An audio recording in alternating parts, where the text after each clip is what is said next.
ਵਿਰਸਾ ਸਿੱਖ ਵਿਰਸਾ ਜਾਨ ਹੈ ਸਾਡੀ, ਇਸ ਨੂੰ ਸਾਰੇ ਪਿਆਰ ਕਰੋ।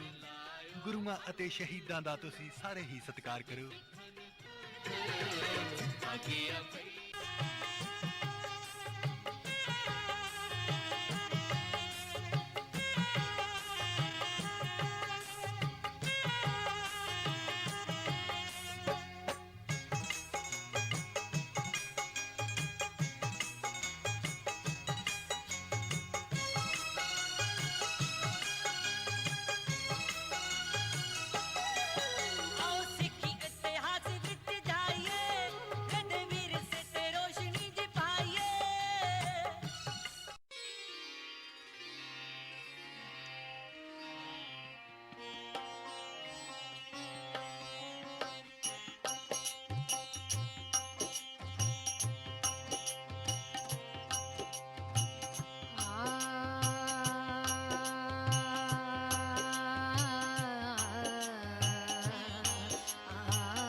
सब तेरी वड्याई कोई नाहु ना जाने मेरा।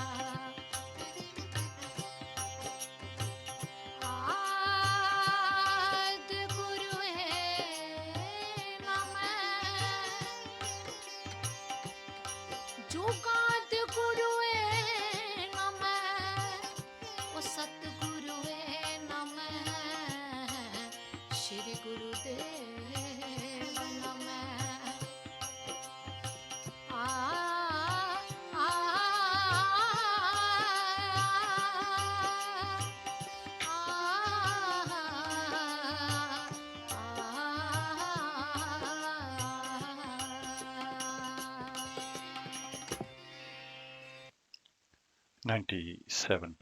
FM ਤੇ ਆਪ ਜੀ ਸਰਵਨ ਕਰ ਰਹੇ ਹੋ ਕੋਹਿਨੂਰ ਰੇਡੀਓ ਤੇ ਇਸ ਵੇਲੇ ਆਪ ਜੀ ਦੀ ਸੇਵਾ ਦੇ ਵਿੱਚ ਹਾਜ਼ਰ ਹੈ ਸਰਬਜੀਤ ਸਿੰਘ। ਆਓ ਸਭ ਤੋਂ ਪਹਿਲਾਂ ਗੁਰੂ ਬਖਸ਼ੀ ਫਤਿਹ ਪ੍ਰਵਾਨ ਕਰੋ ਜੀ। ਵਾਹਿਗੁਰੂ ਜੀ ਕਾ ਖਾਲਸਾ ਵਾਹਿਗੁਰੂ ਜੀ ਕੀ ਫਤਿਹ। ਅੱਜ ਐਤਵਾਰ ਦਾ ਦਿਹਾੜਾ ਹੈ 20 ਮੱਘਰ ਸੰਮਤ 553 ਨਾਨਕ ਸ਼ਾਹੀ ਕੈਲੰਡਰ ਦੇ ਹਿਸਾਬ ਦੇ ਨਾਲ ਤੇ 5 ਦਸੰਬਰ 2021 ਅੰਗਰੇਜ਼ੀ ਕੈਲੰਡਰ ਦੇ ਹਿਸਾਬ ਦੇ ਨਾਲ ਅੱਜ ਦਾ ਸਿੱਖ ਵਿਰਸਾ ਪ੍ਰੋਗਰਾਮ ਲੈ ਕੇ ਆਪ ਜੀ ਦੀ ਸੇਵਾ ਦੇ ਵਿੱਚ ਹਾਜ਼ਰ ਹਾਂ ਤੇ ਸਾਡਾ ਸਾਥ ਰਹੇਗਾ ਪੂਰੇ 11 ਵਜੇ ਤੱਕ। ਤੇ 11 ਵਜੇ ਅਸੀਂ ਚੱਲਾਂਗੇ ਗੁਰਦੁਆਰਾ ਗੁਰੂ ਤੇਗ ਬਹਾਦਰ ਸਾਹਿਬ, ਜਿੱਥੋਂ ਆਪ ਜੀ ਸਿੱਧਾ ਪ੍ਰਸਾਰਣ ਸਰਵਨ ਕਰੋਗੇ। ਆਓ ਪ੍ਰੋਗਰਾਮ ਦੇ ਸ਼ੁਰੂ ਦੇ ਵਿੱਚ ਹਮੇਸ਼ਾ ਦੀ ਤਰ੍ਹਾਂ ਚੱਲਦੇ ਹਾਂ ਧੰਨ ਧੰਨ ਗੁਰੂ ਰਾਮਦਾਸ ਜੀ ਮਹਾਰਾਜ ਦੇ ਦਰਬਾਰ ਸਾਹਿਬ ਸ੍ਰੀ ਅੰਮ੍ਰਿਤਸਰ।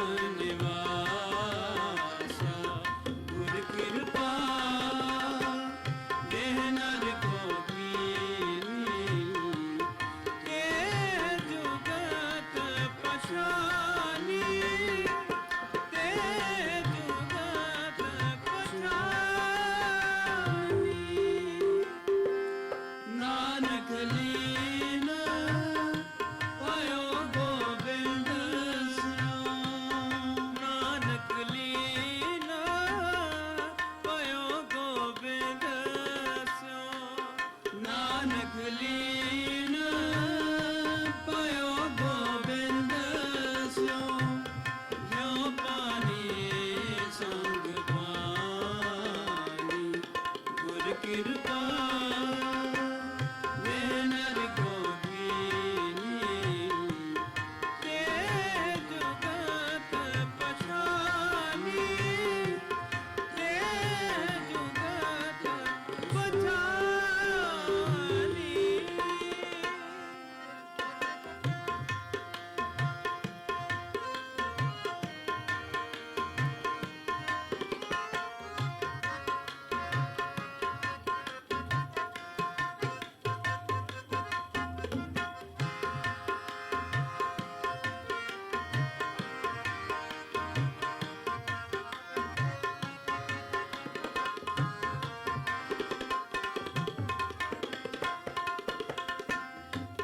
ਨਿੰਦਿਆ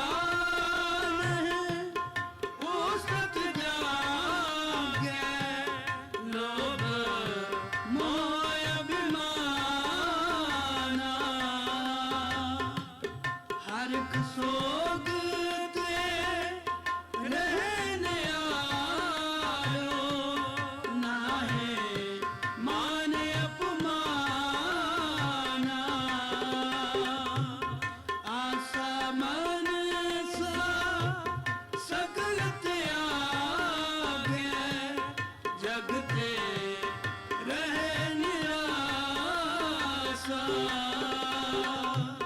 ਕਾਮ ਕ੍ਰੋਧ ਜਿਹੇ ਪਰਸੈ ਨਾਹਿਨ ਬੇਗਟ ਬ੍ਰਹਮ ਨਿਵਾਸਾ ਇਹ ਗੜ ਬ੍ਰਾਹਮਣ ਨਿਵਾਸਾ ਗੁਰ ਕਿਰਪਾ ਵੇ ਨਰ ਗੋਬਿੰਦ ਤੇ ਜੁਗਤ ਪਛਾਨੀ ਤੇ ਜੁਗਤ ਪਛਾਨੀ। ਨਾਨਕ ਲੀਨ ਪਾਇਓ ਗੋਬਿੰਦ ਸਿਉ ਨਾਨਕ ਲੀਨ ਪਾਇਓ ਗੋਬਿੰਦ ਸਿਉ ਨਾਨਕ ਲੀਨ ਪਾਇਓ ਗੋਬਿੰਦ ਸਿਉ ਜੋ ਬਾਣੀ ਸੰਗ ਪਾਣੀ ਗੁਰ ਕਿਰਪਾ ਵੇ ਨਰ ਗੋਬਿੰਦ ਤੇ ਜੁਗਤ ਪਛਾਨੀ ਤੇ ਜੁਗਤ ਪਛਾਨੀ।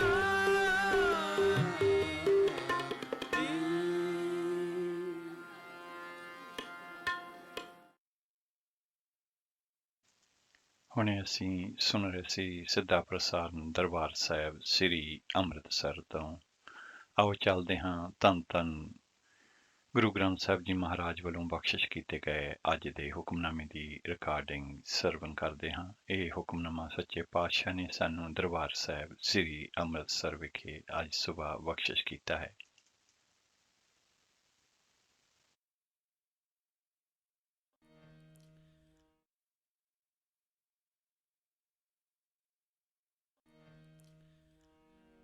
ਬਿਨ ਪਾਗਾਂ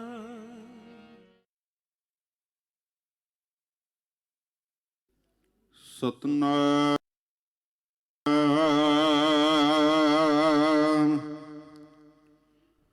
ਸ੍ਰੀ ਵਾਹਿਗੁਰੂ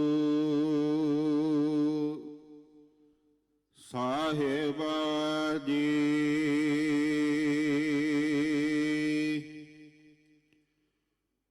ਰਾਗ ਦੇਵ ਗੰਧਾਰੀ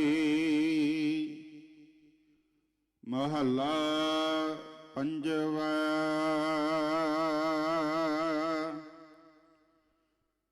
ਘਰ ਤੀਜਾ ਇੱਕ ਓੰਕਾਰ ਸਤਿਗੁਰ ਪ੍ਰਸਾਦ।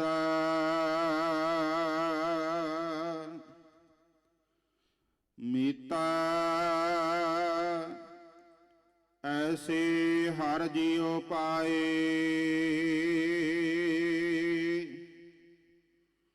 ਛੋੜ ਨ ਜਾਈ ਜਾਈ ਸਦ ਹੀ ਸੰਗੇ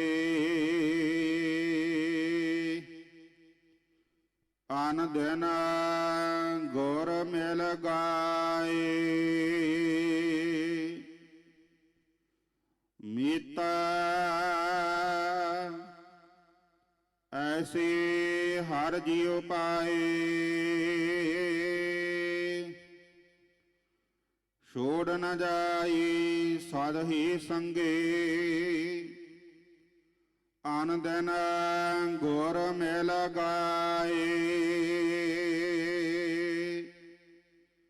ਰਹਾਉ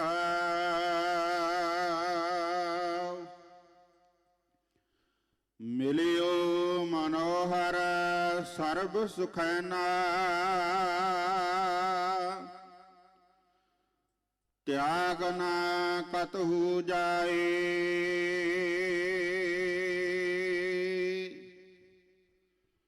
ਅਨਕ ਅਨਕ ਭਾਂਤ ਬਹੁ ਪੇਖੀ ਪ੍ਰਿਆ ਰੋਮ ਨਾ ਸਮਸਰ ਲਾਈ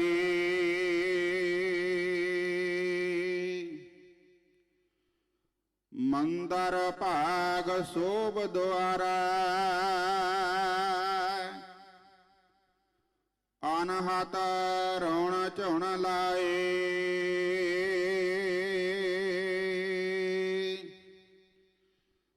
ਕਹੋ ਨਾਨਕ ਸਦਾ ਰੰਗ ਮਾਣੇ ਗ੍ਰਹਿ ਪ੍ਰਿਆਤੀ ਤੇ ਸਦ ਥਾਏ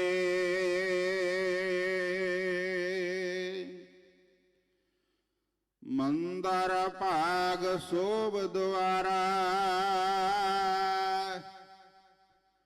ਅਨਹਤ ਰੁਣ ਝੁਣ ਲਾਏ ਕਹੋ ਨਾਨਕ ਸਦਾ ਰੰਗ ਮਾਣੇ ਗ੍ਰਹਿ ਪ੍ਰਿਆਥੀ ਤੇ ਸਦ ਥਾਏ ਵਾਹਿਗੁਰੂ ਜੀ ਕਾ ਖਾਲਸਾ ਵਾਹਿਗੁਰੂ ਜੀ ਕੀ ਫਤਿਹ। ਰਾਗ ਦੇਵ ਗੰਧਾਰੀ ਮਹੱਲਾ ਪੰਜਵਾ ਘਰ ਤੀਜਾ। ਏਕ ਓੰਕਾਰ ਸਤਿਗੁਰ ਪ੍ਰਸਾਦ ਮੀਤਾ ਐਸੇ ਹਰ ਜੀਉ ਪਾਏ ਛੋੜ ਨ ਜਾਈ ਸਦ ਹੀ ਸੰਗੇ ਆਨ ਦਿਨ ਗੁਰ ਮਿਲ ਗਾਏ। ਹੁਣੇ ਅਸੀਂ ਧੰਨ ਧੰਨ ਗੁਰੂ ਗ੍ਰੰਥ ਸਾਹਿਬ ਜੀ ਮਹਾਰਾਜ ਵੱਲੋਂ ਬਖਸ਼ਿਸ਼ ਕੀਤੇ ਗਏ ਅੱਜ ਦੇ ਹੁਕਮਨਾਮੇ ਦੀ ਰਿਕਾਰਡਿੰਗ ਸਰਵਣ ਕੀਤੀ ਹੈ। ਅੱਜ ਦਾ ਹੁਕਮਨਾਮਾ ਧੰਨ ਧੰਨ ਗੁਰੂ ਗ੍ਰੰਥ ਸਾਹਿਬ ਜੀ ਮਹਾਰਾਜ ਨੇ ਰਾਗ ਦੇਵ ਗੰਧਾਰੀ ਦੇ ਵਿੱਚ ਪੰਜਵੇਂ ਪਾਤਸ਼ਾਹ ਗੁਰੂ ਅਰਜਨ ਦੇਵ ਜੀ ਮਹਾਰਾਜ ਉਹਨਾਂ ਦਾ ਉਚਾਰਨ ਕੀਤਾ ਹੋਇਆ ਸ਼ਬਦ, ਜਿਹੜਾ ਕਿ ਸ੍ਰੀ ਗੁਰੂ ਗ੍ਰੰਥ ਸਾਹਿਬ ਜੀ ਮਹਾਰਾਜ ਦੇ 533 ਅੰਗ ਤੇ ਸੁਸ਼ੋਭਿਤ ਹੈ, ਸਾਨੂੰ ਬਖਸ਼ਿਸ਼ ਕੀਤਾ ਹੈ। ਅੱਜ ਦੇ ਹੁਕਮਨਾਮੇ ਦੀ ਪੰਜਾਬੀ ਵਿਆਖਿਆ ਸ਼੍ਰੋਮਣੀ ਗੁਰਦੁਆਰਾ ਪ੍ਰਬੰਧਕ ਕਮੇਟੀ ਨੇ ਇਸ ਤਰ੍ਹਾਂ ਪ੍ਰਕਾਸ਼ਿਤ ਕੀਤੀ ਹੈ। ਰਾਗ ਦੇਵ ਗੰਧਾਰੀ ਮਹੱਲਾ ਪੰਜਵਾ ਘਰ ਤੀਜਾ। ਏਕ ਓੰਕਾਰ ਸਤਿਗੁਰ ਪ੍ਰਸਾਦ। ਹੇ ਭਾਈ, ਮੈਂ ਅਜਿਹੇ ਮਿੱਤਰ ਪ੍ਰਭੂ ਜੀ ਲੱਭ ਲਏ ਨੇ ਜੋ ਮੈਨੂੰ ਛੱਡ ਕੇ ਨਹੀਂ ਜਾਂਦੇ, ਸਦਾ ਮੇਰੇ ਨਾਲ ਰਹਿੰਦੇ ਨੇ।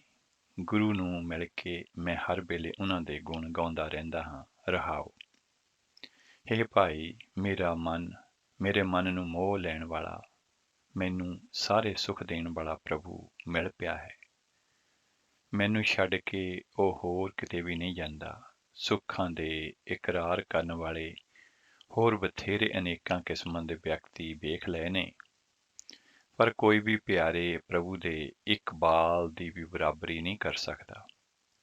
ਹੇ ਨਾਨਕ, ਆਖ, ਜਿਸ ਜੀਵ ਦੇ ਹਿਰਦੇ ਘਰ ਵਿੱਚ ਪ੍ਰਭੂ ਜੀ ਸਦਾ ਲਈ ਆ ਟਿਕਦੇ ਨੇ, ਉਹ ਸਦਾ ਆਤਮਕ ਆਨੰਦ ਮਾਣਦਾ ਹੈ। ਉਸ ਦੇ ਹਿਰਦੇ ਘਰ ਵਿੱਚ ਭਾਗ ਜਾਗ ਪੈਂਦਾ ਹੈ। ਉਸ ਦੇ ਹਿਰਦੇ ਦੇ ਵਿੱਚ ਇੱਕ ਰਸ ਧੀਮਾ ਧੀਮਾ ਖੁਸ਼ੀ ਦਾ ਗੀਤ ਹੁੰਦਾ ਰਹਿੰਦਾ ਹੈ। ਉਸ ਨੂੰ ਪ੍ਰਭੂ ਦੇ ਦਰ ਤੇ ਸੋਭਾ ਮਿਲਦੀ ਹੈ। ਇਹ ਸੀ ਅੱਜ ਦੇ ਹੁਕਮਨਾਮੇ ਦੀ ਪੰਜਾਬੀ ਵਿਆਖਿਆ। ਆਓ ਇੱਕ ਸ਼ਬਦ ਭਾਈ ਹਰਜਿੰਦਰ ਸਿੰਘ ਜੀ ਸ੍ਰੀਨਗਰ ਵਾਲਿਆਂ ਦੀ ਆਵਾਜ਼ ਦੇ ਵਿੱਚ ਸਰਵਣ ਕਰਦੇ ਹਾਂ ਤੇ ਉਸ ਤੋਂ ਬਾਅਦ ਅੱਜ ਦੇ ਹੁਕਮਨਾਮੇ ਦੀ ਇੰਗਲਿਸ਼ ਟਰਾਂਸਲੇਸ਼ਨ ਆਪ ਜੀ ਦੇ ਨਾਲ ਸਾਂਝੀ ਕਰਾਂਗੇ।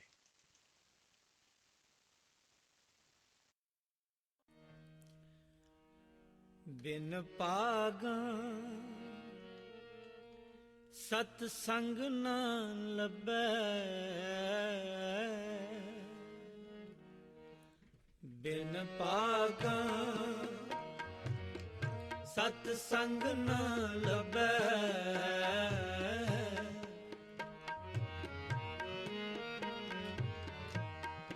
ਬਿਨ ਭਾਗਾਂ ਸਤ ਸੰਗ ਨਾ ਲੱਭੈ, ਬਿਨ ਸੰਗਤ ਮੈਲ ਪਰੀ ਜੈ ਜੀਉ, ਬਿਨ ਸੰਗਤ ਮੈਲ ਪਰੀ ਜੈ ਜੀਉ, ਬਿਨ ਭਾਗਾਂ ਸਤ ਸੰਗ ਨਾ ਲੱਭੈ, ਬਿਨ ਭਾਗਾਂ ਸਤ ਸੰਗ ਨਾ ਲੱਭੈ,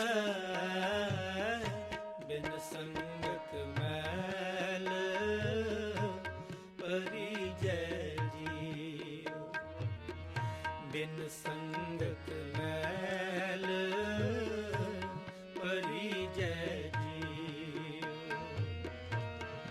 ਬਿਨ ਭਾਗਾਂ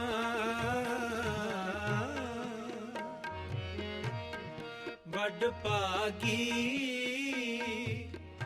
ਹਰ ਸੰਗਤ ਪਾਏ, ਵੱਡ ਭਾਗੀ ਹਰ ਸੰਗਤ ਪਾਏ, ਭਾਗਹੀਨ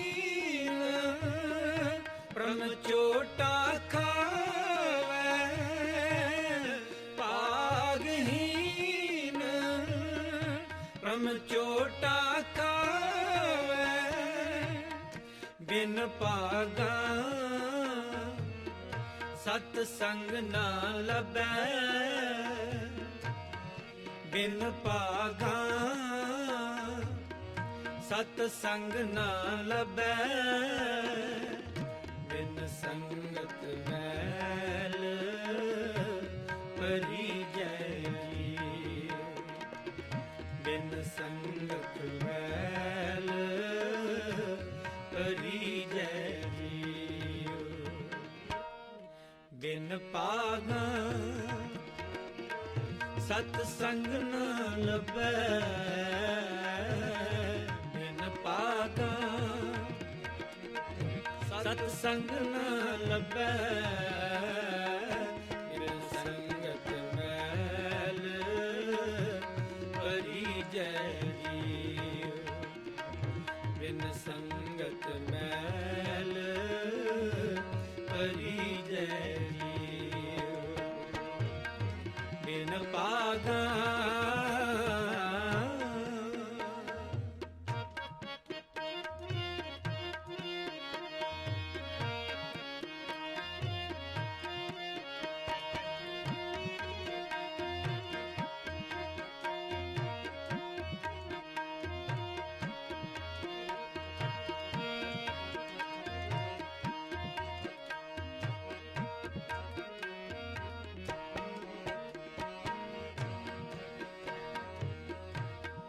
ਹਰ ਜਨ ਸੰਤ ਮਿਲੋ ਮੇਰੇ ਪਾਈ, ਹਰ ਜਨ ਸੰਤ ਮਿਲੋ ਮੇਰੇ ਪਾਈ, ਮੇਰਾ ਹਰ ਪ੍ਰਭ ਦੱਸੋ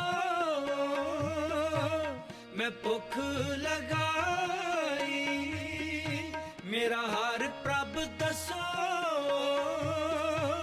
ਮੈਂ ਭੁੱਖ ਲਗਾਈ, ਮੇਰੀ ਸ਼ਰਧਾ ਪੂਰ ਜਗ ਜੀਵਨ ਦਾਤੇ ਮੇਰੀ ਸ਼ਰਧਾ ਪੂਰ ਜਗ ਜੀਵਨ ਦਾਤੇ ਮਿਲ ਹਰ ਦਰਸ਼ਨ ਮਨ ਪੀਜੈ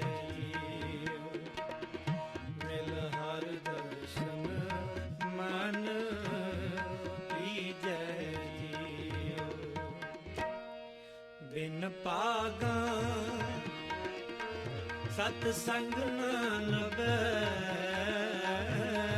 ਬਿਨ ਪਾਗਾ ਸਤ ਸੰਗ ਨ ਲਭੈ ਬਿਨ ਸੰਗਤ ਮੈਲ ਭਰੀ ਜੈ ਜੀਉ ਬਿਨ ਸੰਗਤ ਮੈਲ ਭਰੀ ਜੈ ਬਿਨ ਪਾਗਾ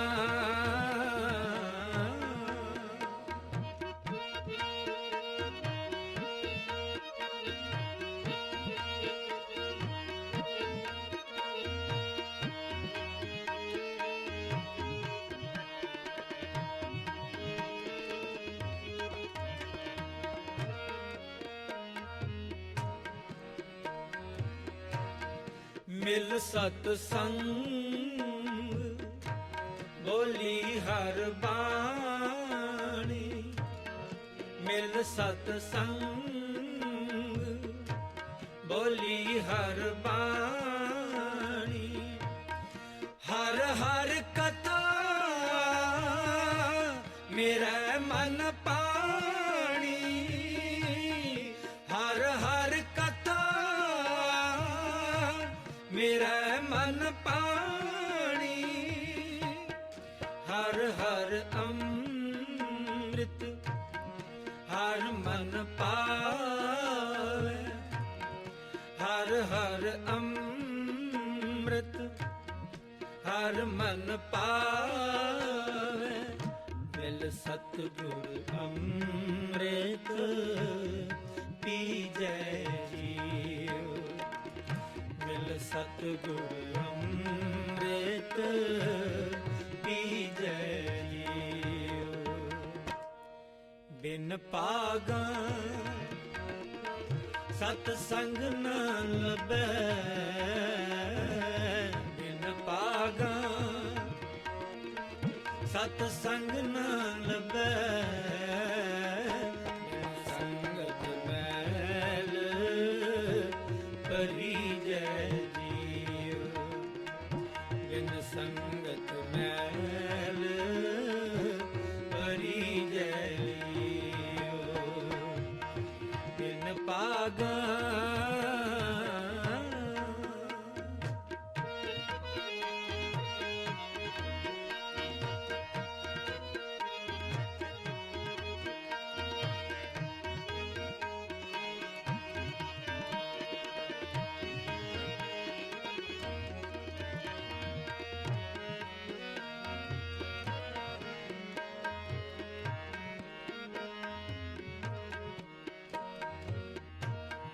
ਮੈਂ ਆਏ ਮਿਲੋ ਜਗ ਜੀਵਨ ਪਿਆਰੇ ਮੈਂ ਆਏ ਮਿਲੋ ਜਗ ਜੀਵਨ ਪਿਆਰੇ ਹਰ ਹਰ ਨਾਮ ਦਇਆ ਮਨ ਤਾਰੇ ਹਰ ਹਰ ਨਾਮ ਦਇਆ ਮਨ ਤਾਰੇ ਗੁਰਮਤਿ ਨਾਮ ਮੀਠਾ ਮਨ ਪਾਇਆ ਗੁਰਮਤਿ ਨਾਮ ਮੀਠਾ ਮਨ ਪਾਇਆ ਜਨ ਨਾਨਕ ਨਾਮ ਮਨ ਪੀਜੈ ਜੀਉ ਜਨ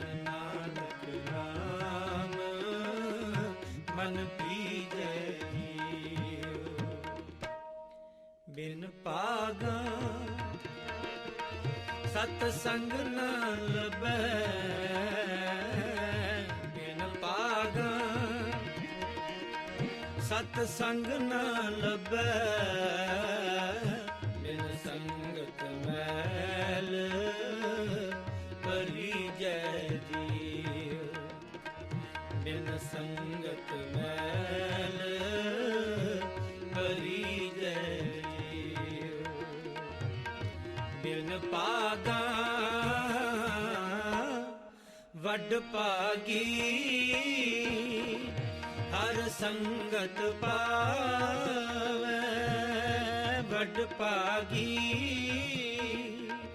ਹਰ ਸੰਗਤ ਪਾਵੈ ਪਾਗਹੀਨ ਪ੍ਰਮ ਚੋਟਾ ਖਾਵੈ ਪਾਗਹੀਨ ਪ੍ਰਮ ਚੋਟਾ ਖਾਵੈ ਜੀ ਪਾਗਹੀਨ ਪ੍ਰਮ ਚੋਟਾ ਖਾਵੈ ਜੀ ਪਾਗਹੀਨ ਪ੍ਰਮ ਚੋਟਾ ਖਾਵੈ ਬਿਨ ਭਾਗਾ ਸਤ ਸੰਗ ਨਾ ਲਭੈ ਬਿਨ ਭਾਗਾ ਸਤ ਸੰਗ ਨਾ ਲਭੈ ਬਿਨ ਸੰਗਤ ਮੈਲ ਭਰੀ ਜੈ ਜੀਉ ਬਿਨ ਸੰਗਤ ਮੈਲ ਭਰੀ ਜੈ ਜੀਉ ਬਿਨ ਭਾਗਾ ਸਤ ਸੰਗ ਨਾ ਲੱਭੈ ਬਿਨ ਭਾਗਾ ਸਤ ਸੰਗ ਨਾ ਲੱਭੈ ਬਿਨ ਸੰਗਤ ਮੈਲ ਭਰੀ ਜੈ ਜੀਉ ਬਿਨ ਸੰਗਤ ਮੈਲ ਭਰੀ ਜੈ ਜੀਉ ਬਿਨ ਸੰਗਤ ਮੈਲ ਭਰੀ ਜੈ ਜੀਉ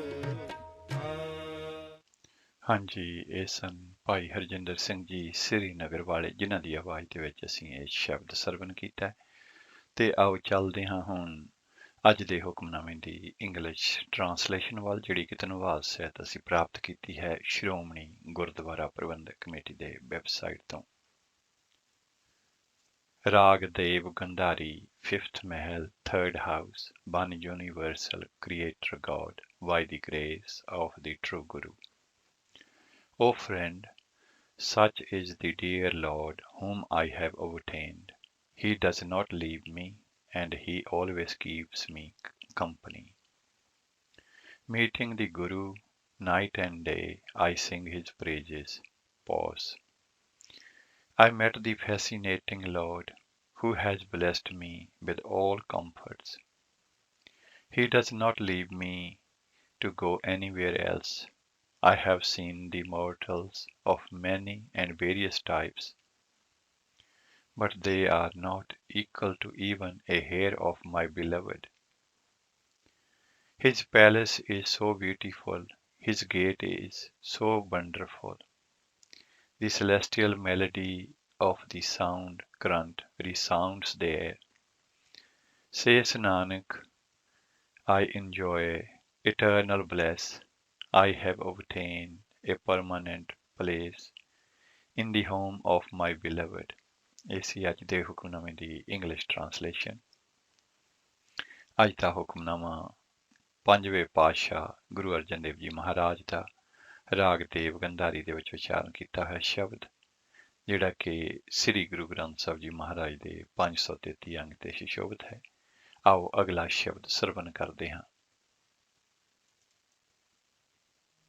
ਜੋ ਤੋ ਪ੍ਰੇਮ ਖੇਲਣ ਕਾ ਚਾਉ, ਜੋ ਤੋ ਪ੍ਰੇਮ ਖੇਲਣ ਕਾ ਚਾਉ, ਜੋ ਤੋ ਪ੍ਰੇਮ ਖੇਲਣ ਕਾ ਚਾਉ, ਜੋ ਤੋ ਪ੍ਰੇਮ ਖੇਲਣ ਕਾ ਚਾਉ, ਸਿਰ ਧਰ ਕਲੀ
इत मार्ग पैर तरीजे,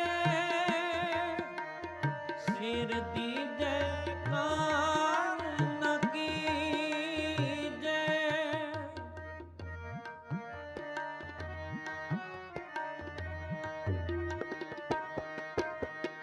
इत मार्ग पैर तरीजे, सिर दीजे कान न कीजे। सिर दीजे कान न कीजे। सिर दीजे कान न कीजे। जो तो प्रेम खेलन का चाव, जो तो प्रेम खेलन का चाव, जो तो प्रेम खेलन का चाव, जो तो प्रेम खेलन का चाव। सिर तार तले गली मेरी आओ, सिर तार तले गली मेरी आओ।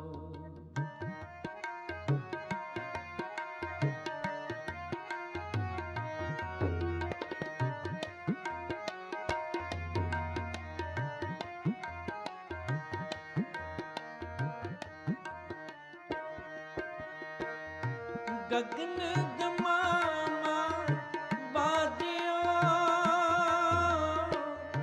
परियो निशान थाओ।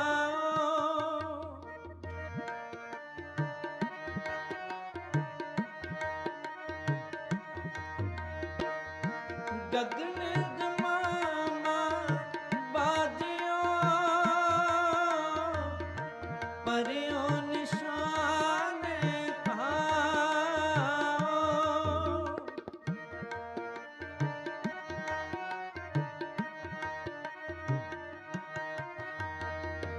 खेत जो मांगे सूरमा, अब जूझन को दाओ। अब जूझन को दाओ। अब जूझन को दाओ।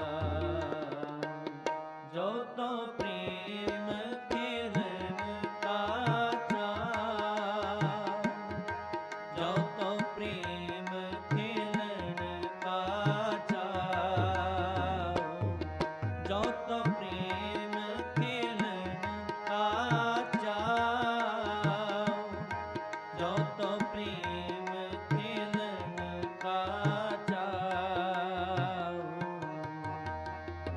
सिर तार तले गली मेरी आओ, सिर तार तले गली मेरी आओ।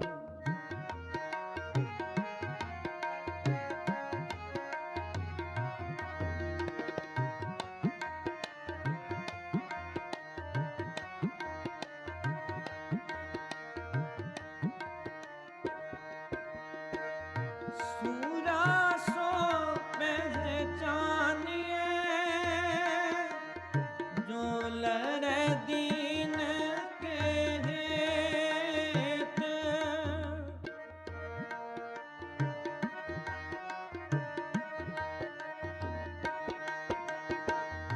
सूरा सो पहचानिए, जो लड़े दीन के हेत।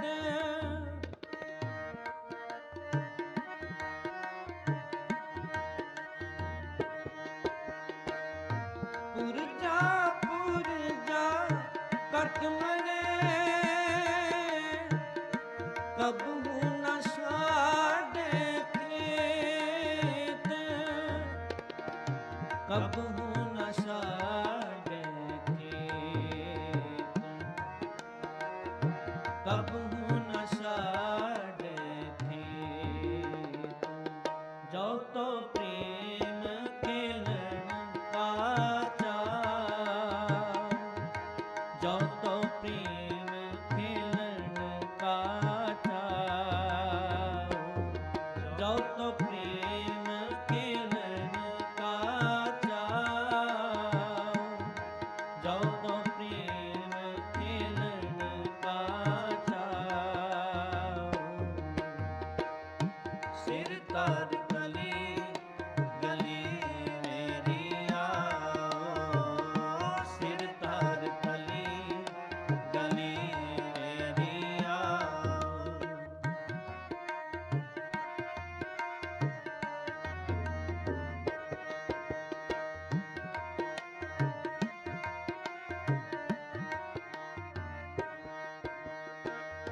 ਪਹਿਲਾ ਮਰਨ ਕਬੂਲੇ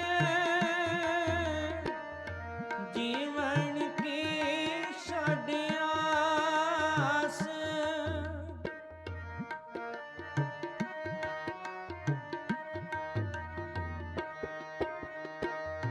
ਪਹਿਲਾ ਮਰਨ ਕਬੂਲੇ ਜੀਵਨ ਕੀ ਛੱਡ ਆਸ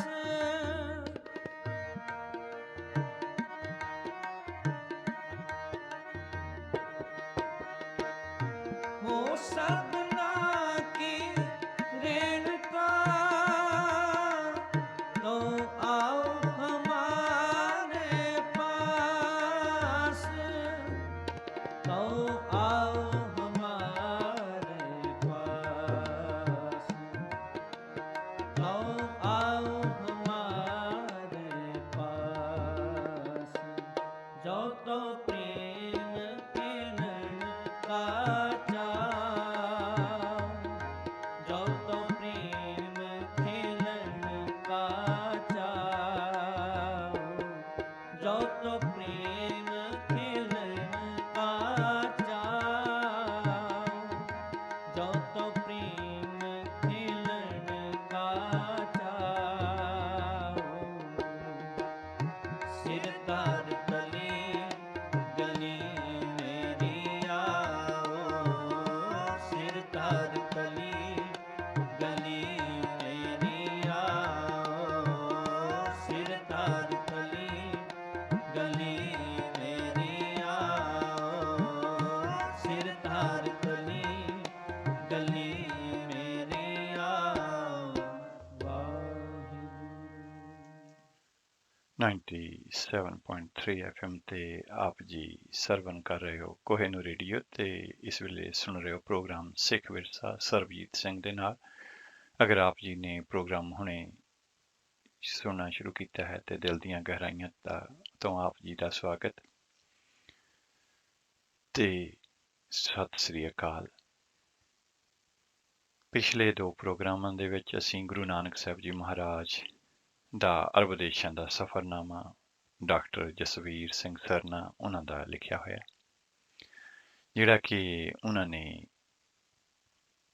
ਖਾਸ ਕਰਕੇ ਜਿਹੜਾ ਪ੍ਰਸੰਗ ਹੈ, ਜਿਹੜਾ ਮੈਟਰ ਹੈ, ਉਹ ਸੰਤ ਪ੍ਰਿਥੀਪਾਲ ਸਿੰਘ ਸਾਹਿਤ ਜੀ ਦੇ ਜਿਹੜੇ ਭਾਸ਼ਣ ਦਿੱਤੇ ਉਹਨਾਂ ਸਮਿਆਂ ਦੇ ਵਿੱਚ ਉਹਨਾਂ ਦੇ ਉੱਤੇ ਆਧਾਰਿਤ ਹੈ। ਤੇ ਇਹ ਜਿਹੜੇ ਉਹਨਾਂ ਦੇ ਭਾਸ਼ਣ ਸਨ ਉਹ ਹਰਮਿੰਦਰ ਸਿੰਘ ਕਾਨਪੁਰੀ ਉਹਨਾਂ ਨੇ ਕਲਮਬੰਦ ਕੀਤੇ ਸਨ ਤੇ ਇਹ ਸਫ਼ਰਨਾਮਾ ਅਸਲੋਂ ਅਰਬੀ ਹੱਥ ਲਿਖਤਾਂ ਸਾਹਿਤਿਓ ਬਾਬਾ ਨਾਨਕ ਫਕੀਰ ਤੇ ਤਵਾਰੀਖ ਅਰਬ ਦੇ ਉੱਤੇ ਆਧਾਰਿਤ ਹੈ।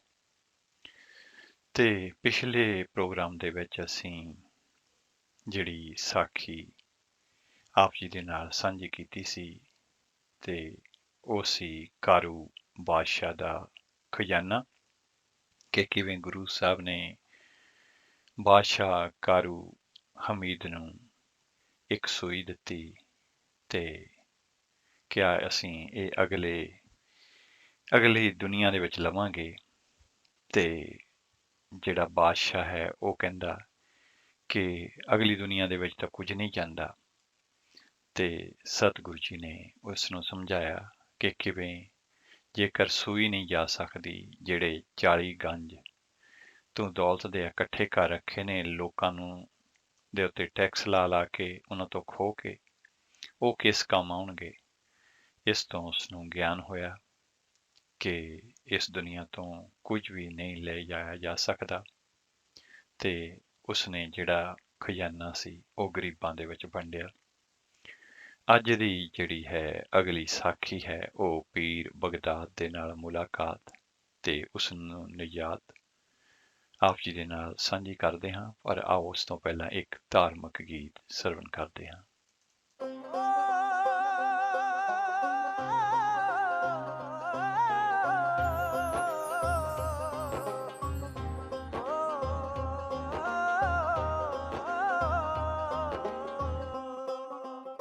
ਸਤਿਗੁਰੂ ਨਾਨਕ ਸਭਨਾਂ ਉੱਤੇ ਮਿਹਰ ਰੱਖੀ, ਦੁੱਖ ਨਾ ਕਿਸੇ ਦੇ ਵੇੜੇ ਬਹੁਤੀ ਦੇਰ ਰੱਖੀ।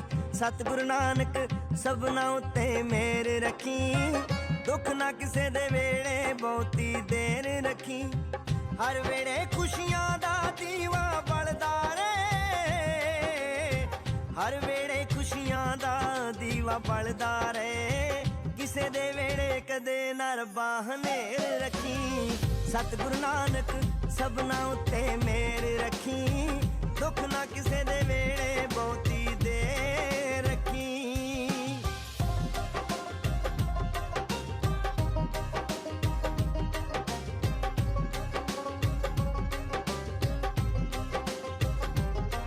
ਮੈਂ ਪੰਡਤ ਹਜ਼ਾਰਾਂ ਵੇਖ ਲਏ, ਕਿਸੇ ਤੋਂ ਪੜਿਆ ਗਿਆ ਹੱਥ ਨਹੀਂ। ਜੋ ਤੇਰੀਆਂ ਲਿਖੀਆਂ ਪੜ ਲਵੇ, ਦੁਨੀਆ ਵਿੱਚ ਐਸੀ ਅੱਖ ਨਹੀਂ। ਮੈਂ ਪੰਡਤ ਹਜ਼ਾਰਾਂ ਵੇਖ ਲਏ, ਕਿਸੇ ਤੋਂ ਪੜਿਆ ਗਿਆ ਹੱਥ ਨਹੀਂ। ਜੋ ਤੇਰੀਆਂ ਲਿਖੀਆਂ ਪੜ ਲਵੇ, ਦੁਨੀਆ ਵਿੱਚ ਐਸੀ ਅੱਖ ਨਹੀਂ। ਚਾਨਣ ਮੇਰੇ ਮਾਲਕਾ ਚਾਰ ਚੁਫੇਰ ਰੱਖੀ। ਸਤਿਗੁਰੂ ਨਾਨਕ ਸਭਨਾਂ ਉੱਤੇ ਮਿਹਰ ਰੱਖੀ। ਸਤਿਗੁਰੂ ਨਾਨਕ ਸਭਨਾਂ ਉੱਤੇ ਮਿਹਰ ਰੱਖੀ, ਦੁੱਖ ਨਾ ਕਿਸੇ ਦੇ ਵੇਲੇ ਬਹੁਤੀ ਦੇਰ ਰੱਖੀ।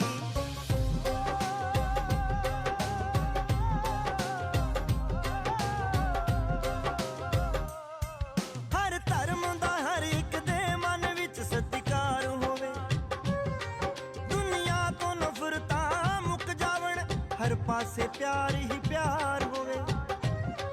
ਹਰ ਧਰਮ ਦਾ ਹਰ ਇੱਕ ਦੇ ਮਨ ਵਿੱਚ ਸਤਿਕਾਰ ਹੋਵੇ, ਦੁਨੀਆ ਤੋਂ ਨਫ਼ਰਤਾਂ ਮੁੱਕ ਜਾਵਣ, ਹਰ ਪਾਸੇ ਪਿਆਰ ਹੀ ਪਿਆਰ ਹੋਵੇ। ਹਰ ਜ਼ਿੰਦਗੀ ਦੇ ਵਿੱਚ ਖੁਸ਼ੀਆਂ ਭਰੀ ਸਵੇਰ ਰੱਖੀ। ਸਤਿਗੁਰੂ ਨਾਨਕ ਸਭਨਾਂ ਉੱਤੇ ਮਿਹਰ ਰੱਖੀ। ਸਤਿਗੁਰੂ ਨਾਨਕ ਸਭਨਾਂ ਉੱਤੇ ਮਿਹਰ ਰੱਖੀ, ਦੁੱਖ ਨਾ ਕਿਸੇ ਦੇ ਵੇੜੇ ਬਹੁਤੀ ਦੇਰ ਰੱਖੀ।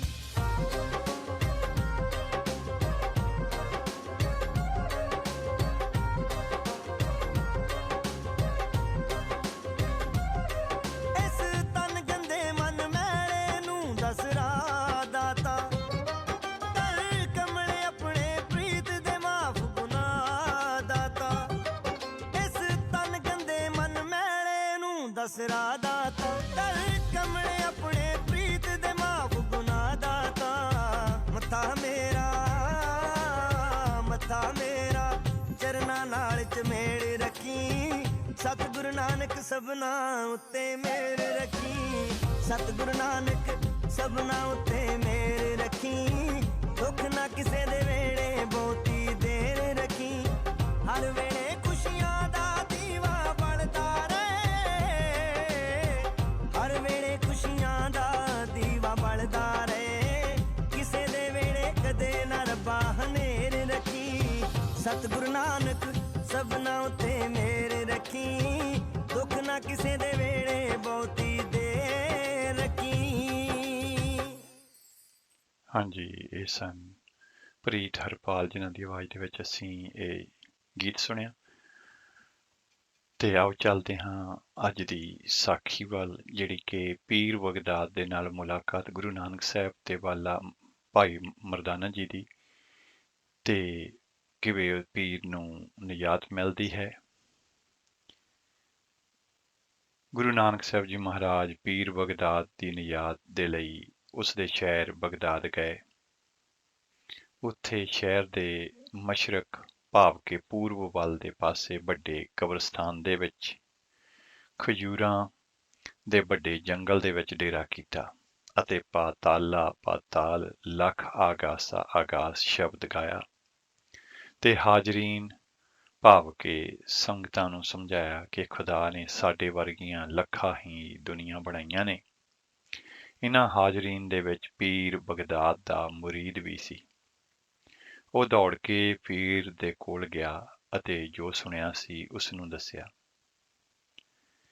ਤੇ ਕਿਹਾ ਕਿ ਸਾਡੇ ਨਬੀ ਪਾਕ ਨੇ ਤਾਂ 14 ਤਬਕ ਬਣਾਏ ਨੇ, ਇਹ ਲੱਖਾਂ ਹੀ ਦੱਸ ਰਹੇ ਨੇ ਅਤੇ ਸ਼ਰਈ ਮੁਹੰਮਦੀ ਦੇ ਉਲਟ ਗਾਣਾ ਵਜਾਉਣਾ ਵੀ ਕਰ ਰਹੇ ਨੇ। ਮੈਨੂੰ ਤਾਂ ਕਾਫਰ ਦਿਖਾਈ ਦਿੰਦੇ ਨੇ। ਉੱਥੇ ਮੌਜੂਦ ਹੋਰ ਲੋਕਾਂ ਨੇ ਵੀ ਸੁਣਿਆ। ਉਸ ਸਮੇਂ ਇਹ ਪੀਰ 5ਵੀਂ ਥਾਵੇਂ ਇਸ ਗੱਦੀ ਦਾ ਮਾਲਕ ਸੀ ਤੇ ਉਸ ਦਾ ਨਾਂ ਅਬਦੁਲ ਰਹਿਮਾਨ ਸੀ। ਇਹ ਸੁਣਦੇ ਹੀ ਉਹ ਗੁੱਸੇ ਦੇ ਨਾਲ ਲਾਲ ਪੀਲਾ ਹੋ ਗਿਆ ਤੇ ਕਹਿਣ ਲੱਗਾ, ਮੇਰਾ ਘੋੜਾ ਲੈ ਕੇ ਆਓ, ਮੈਂ ਤੁਰੰਤ ਜਾਂਦੇ ਹੀ ਉਸ ਨੂੰ ਫਨਾਹ ਕਰ ਦੇਵਾਂਗਾ। ਘੋੜੇ ਤੇ ਸਵਾਰ ਹੋ ਕੇ ਉਹ ਤੇਜ਼ ਰਫ਼ਤਾਰ ਦੇ ਨਾਲ ਦੌੜਿਆ ਤੇ ਦੂਜੇ ਪਾਸੇ ਉਸਦੇ ਮੁਰੀਦਾਂ ਨੇ ਹੋਰਨਾਂ ਲੋਕਾਂ ਨੂੰ ਵੀ ਭੜਕਾ ਦਿੱਤਾ ਤੇ ਉਹ ਲਾਠੀਆਂ, ਪੱਥਰ, ਚਾਕੂ ਆਦਿ ਜੋ ਵੀ ਹਥਿਆਰ ਹੱਥ ਆਏ ਲੈ ਕੇ ਦੌੜੇ।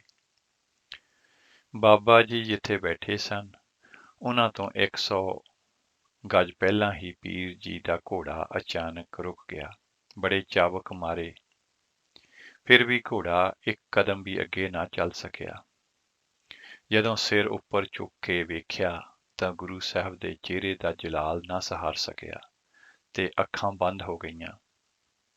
ਇੰਨੇ ਚਿਰ ਨੂੰ ਖੁਦਾ ਦੀ ਦਰਗਾਹ ਤੋਂ ਨਿਜਾਲ ਤੇ ਵਹੀ ਦੇ ਰਾਹੀਂ ਉਹ ਕਹਿੰਦੇ ਨੇ ਕਿ ਮੈਨੂੰ ਲਾਹਨਤ ਪਈ ਕਿ ਐ ਪੀਰ, ਤੇਰੇ ਤੋਂ ਤਾਂ ਤੇਰਾ ਹੈਵਾਨ ਘੋੜਾ ਹੀ ਚੰਗਾ ਹੈ, ਜਿਸ ਨੇ ਤੇਰੇ ਚਾਬਕਾਂ ਦੀ ਮਾਰ ਖਾਣ ਦੇ ਬਾਵਜੂਦ ਵੀ ਤੈਨੂੰ ਬਾਬਾ ਜੀ ਦੀ ਬੇਇੱਜ਼ਤੀ ਕਰਨ ਤੋਂ ਰੋਕਿਆ ਹੈ। ਜਿਨ੍ਹਾਂ ਨੂੰ ਤੂੰ ਫਨਾਹ ਕਰਨ ਦੀ ਨੀਅਤ ਨਾਲ ਆਇਆ ਹੈ, ਇਹ ਉਹੀ ਹਨ ਜਿਨ੍ਹਾਂ ਦਾ ਤਵਾਫ ਮੱਕਾ ਕਾਬਾ ਨੇ ਕੀਤਾ ਹੈ ਅਤੇ ਬੜੇ ਪੀਰਾਂ, ਖਲੀਫਿਆਂ, ਰੁਕਨਦੀਨ ਜਿਹੇ ਕਾਜ਼ੀਆਂ ਨੇ ਉਹਨਾਂ ਨੂੰ ਦੇ ਨਾਲ ਸੈਂਕੜੇ ਸਵਾਲਾਂ ਜਵਾਬ ਕਰਨ ਤੋਂ ਬਾਅਦ ਉਹਨਾਂ ਦੇ ਕਦਮਾਂ ਤੇ ਹੀ ਨਹੀਂ ਡਿਗੇ, ਸਗੋਂ ਉਹਨਾਂ ਦੇ ਹੀ ਰਹਿ ਗਏ ਅਤੇ ਨਿਜਾਤ ਹਾਸਲ ਕੀਤੀ। ਉਸ ਤੋਂ ਬਾਅਦ ਪੀਰ ਜੀ ਨੂੰ ਹੋਸ਼ ਆਈ ਤੇ ਘੋੜੇ ਤੋਂ ਉਤਰ ਕੇ ਜੁੱਤੀਆਂ ਉਤਾਰ ਕੇ ਨੰਗੇ ਪੈਰੀਂ ਬਾਬਾ ਜੀ ਦੇ ਕਦਮਾਂ ਤੇ ਜਾ ਪਏ ਤੇ ਮਰੀ ਜਿਹੀ ਜ਼ੁਬਾਨ ਤੋਂ ਬੇਅਖਤਿਆਰ ਇਹ ਲਫ਼ਜ਼ ਨਿਕਲੇ, ਐ ਪੀਰੇ ਦਸਤਗੀਰ, ਤੂੰ ਦਸਤ ਮਰਾ ਵਾਗੀਰ, ਦਸਤਮ ਦੁਨਾ ਵਗੀਰ ਕੇ ਗੋਇੰਦ ਦਸਤਗੀਰ। ਭਾਵ, ਐ ਮੇਰੇ ਪੀਰਾਨੇ ਦਸਤਗੀਰ ਨਾਨਕ, ਆਪ ਮੇਰਾ ਹੱਥ ਫੜੋ, ਇਸ ਤਰ੍ਹਾਂ ਜ਼ੋਰ ਨਾ ਫੜੋ ਕਿ ਜਦੋਂ ਮੇਰੇ ਮਰੀਦ ਸੁਣ ਤਾਂ ਉਹਨਾਂ ਨੂੰ ਇਸ ਬਾਤ ਦੀ ਖੁਸ਼ੀ ਹੋਵੇ ਕਿ ਉਹਨਾਂ ਦੇ ਮੁਰਸ਼ਦ ਨੇ ਕਾਮਲ ਮਰਦ ਅੱਲਾ ਦੇ ਹੱਥ ਦੇ ਵਿੱਚ ਆਪਣਾ ਹੱਥ ਫੜਾਇਆ ਹੈ। ਮੇਰੇ ਸਿਰ ਤੇ ਰਹਿਮ ਭਰਿਆ ਹੱਥ ਰੱਖੋ। ਬਾਬਾ ਜੀ ਨੇ ਆਪਣੇ ਮੁਬਾਰਕ ਹੱਥਾਂ ਦੇ ਨਾਲ ਉਸਦਾ ਸਿਰ ਆਪਣੇ ਕਦਮਾਂ ਤੋਂ ਉਠਾਇਆ ਤੇ ਫਰਮਾਇਆ ਕਿ ਤੁਹਾਡੇ ਸਜਦੇ ਨੂੰ ਖੁਦਾ ਨੇ ਦਰਗਾਹ ਵਿੱਚ ਕਬੂਲ ਕੀਤਾ ਹੈ। ਜੋ ਮੁਰੀਦ ਬਾਬਾ ਜੀ ਨੂੰ ਕਾਫਰ ਕਹਿ ਕੇ ਫਨਾਹ ਕਰਨ ਲਈ ਆਏ ਸਨ, ਉਹਨਾਂ ਨੇ ਜਦ ਆਪਣੇ ਪੀਰ ਨੂੰ ਸਜਦਾ ਕਰਦਾ ਹੋਇਆ ਵੇਖਿਆ ਤਾਂ ਉਹ ਹੋਰ ਵੀ ਲਾਲ ਪੀਲੇ ਹੋਏ। ਜਦ ਉਹਨਾਂ ਨੇ ਪਿੱਛੇ ਵੇਖਿਆ ਤਾਂ ਕਰੀਬ 1000 ਆਦਮੀ ਹੱਥਾਂ ਵਿੱਚ ਪੱਥਰ, ਲਾਠੀਆਂ, ਚਾਕੂ ਆਦਿ ਕਰਕੇ ਬਾਹਾਂ ਉੱਪਰ ਕਰਕੇ ਖੜੇ ਸਨ। ਇਹ ਵੇਖ ਕੇ ਪੀਰ ਜੀ ਨੇ ਮੁਖਾਤਿਬ ਹੋ ਕੇ ਉਹਨਾਂ ਨੂੰ ਕਿਹਾ, ਹਾਜ਼ਰੀਨ, ਜਿਸ ਨੂੰ ਮੈਂ ਸਜਦਾ ਕੀਤਾ ਹੈ, ਹੈਰਾਨ ਨਾ ਹੋਵੋ, ਮੈਂ ਪਛਾਣ ਕੇ ਹੀ ਸਜਦਾ ਕੀਤਾ ਹੈ। ਇਹ ਨਬੀ ਹਨ, ਪੀਰ ਨਹੀਂ। ਮੇਰੀਆਂ ਅੱਖਾਂ ਦੇ ਨਾਲ ਵੇਖੋ, ਖੁਦਾ ਨੇ। ਤੁਸੀਂ ਵੀ ਸਜਦਾ ਕਰੋ ਤੇ ਸਲਾਮ ਭੇਜੋ। ਬਾਬਾ ਜੀ ਨੂੰ ਉਹਨਾਂ ਤੇ ਰਹਿਮਤ ਕਰਨ ਦੀ ਬੇਨਤੀ ਕੀਤੀ ਗਈ ਤਾਂ ਸਾਰਿਆਂ ਦੇ ਹੱਥ ਹੇਠਾਂ ਆ ਗਏ। ਇਹ ਵੇਖ ਕੇ ਸਾਰਿਆਂ ਨੇ ਗੁਰੂ ਨਾਨਕ ਸਾਹਿਬ ਨੂੰ ਸਜਦਾ ਕੀਤਾ ਤੇ ਠੰਡੇ ਸੀਤਲ ਹੋ ਕੇ ਬੈਠ ਗਏ। ਹੁਣ ਹਰ ਰੋਜ਼ ਕੀਰਤਨ ਹੋਣ ਲੱਗਾ। ਦਸਤਗੀਰ ਸਾਹਿਬ ਆਪ ਹਰ ਰੋਜ਼ ਇਸ ਕੀਰਤਨ ਦੇ ਵਿੱਚ ਹਾਜ਼ਰੀ ਭਰਨ ਲੱਗੇ। ਉਹਨਾਂ ਨੂੰ ਵੇਖ ਕੇ ਆਮ ਲੋਕ ਵੀ ਭਾਰੀ ਗਿਣਤੀ ਦੇ ਵਿੱਚ ਸਤਸੰਗ ਦੇ ਵਿੱਚ ਆ ਕੇ ਸ਼ਬਦ ਸੁਣ ਕੇ ਆਪਣੇ ਦਿਲਾਂ ਦੀ ਲੱਗੀ ਮੈਲ ਨੂੰ ਸਾਫ਼ ਕਰਨ ਲੱਗੇ। ਸਾਰੇ ਸ਼ਹਿਰ ਦੇ ਵਿੱਚ ਸਤ ਕਰਤਾਰ ਦੀ ਗੂੰਜ ਉੱਠਣ ਲੱਗੀ ਤੇ ਅਗਲੀ ਸਾਖੀ ਹੈ ਫਕੀਰ ਬਹਿਲੋਲ ਨੂੰ ਨਿਯਾਤ। ਉਹ ਅਸੀਂ ਇਸ ਅਗਲੇ ਗੀਤ ਤੋਂ ਬਾਅਦ ਆਪ ਜੀ ਦੇ ਨਾਲ ਸਾਂਝੀ ਕਰਦੇ ਹਾਂ।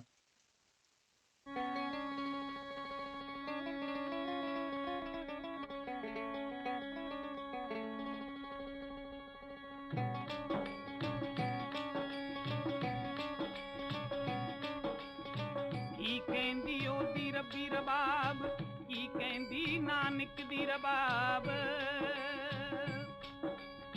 ਰੱਬ ਤੋਂ ਮੁਨਕਿਰ ਹੋਇਓ ਬੰਦਿਆ,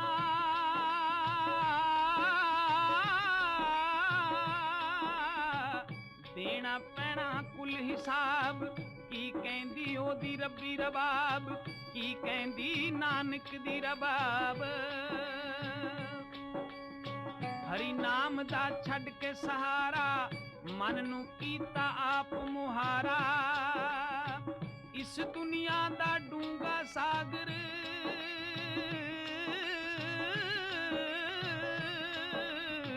ਇਸ ਦੁਨੀਆ ਦਾ ਡੂੰਘਾ ਸਾਗਰ, ਨਾ ਕਰ ਬੇੜੇ ਨੂੰ ਗਰਕਾਬ। ਕੀ ਕਹਿੰਦੀ ਉਹਦੀ ਰੱਬੀ ਰਬਾਬ, ਕੀ ਕਹਿੰਦੀ ਨਾਨਕ ਦੀ ਰਬਾਬ।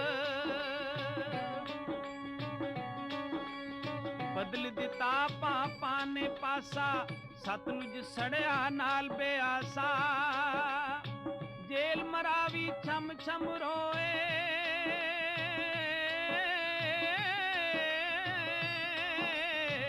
ਜੇਲ ਮਰਾਵੀ ਛਮ ਛਮ ਰੋਏ।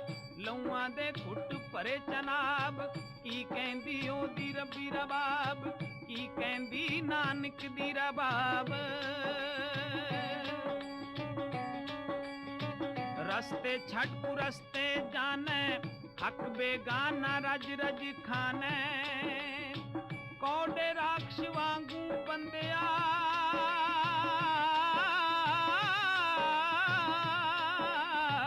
ਕੌਡੇ ਰਾਖਸ਼ ਵਾਂਗੂ ਬੰਦਿਆ। ਨਾ ਕਰ ਆਪਣੀ ਜੂਨ ਖਰਾਬ। ਕੀ ਕਹਿੰਦੀ ਉਹਦੀ ਰੱਬੀ ਰਬਾਬ, ਕੀ ਕਹਿੰਦੀ ਨਾਨਕ ਦੀ ਰਬਾਬ। ਵਸੀ ਜਿਨ੍ਹਾਂ ਦੇ ਮਨ ਗੁਰਬਾਣੀ, ਜਿੰਦ ਉਹਨਾਂ ਨੇ ਸਸਤੀ ਜਾਣੀ। ਜੰਡ ਨਾਲ ਵੱਜ ਕੇ ਪੱਠ ਵਿੱਚ ਪੈ ਕੇ,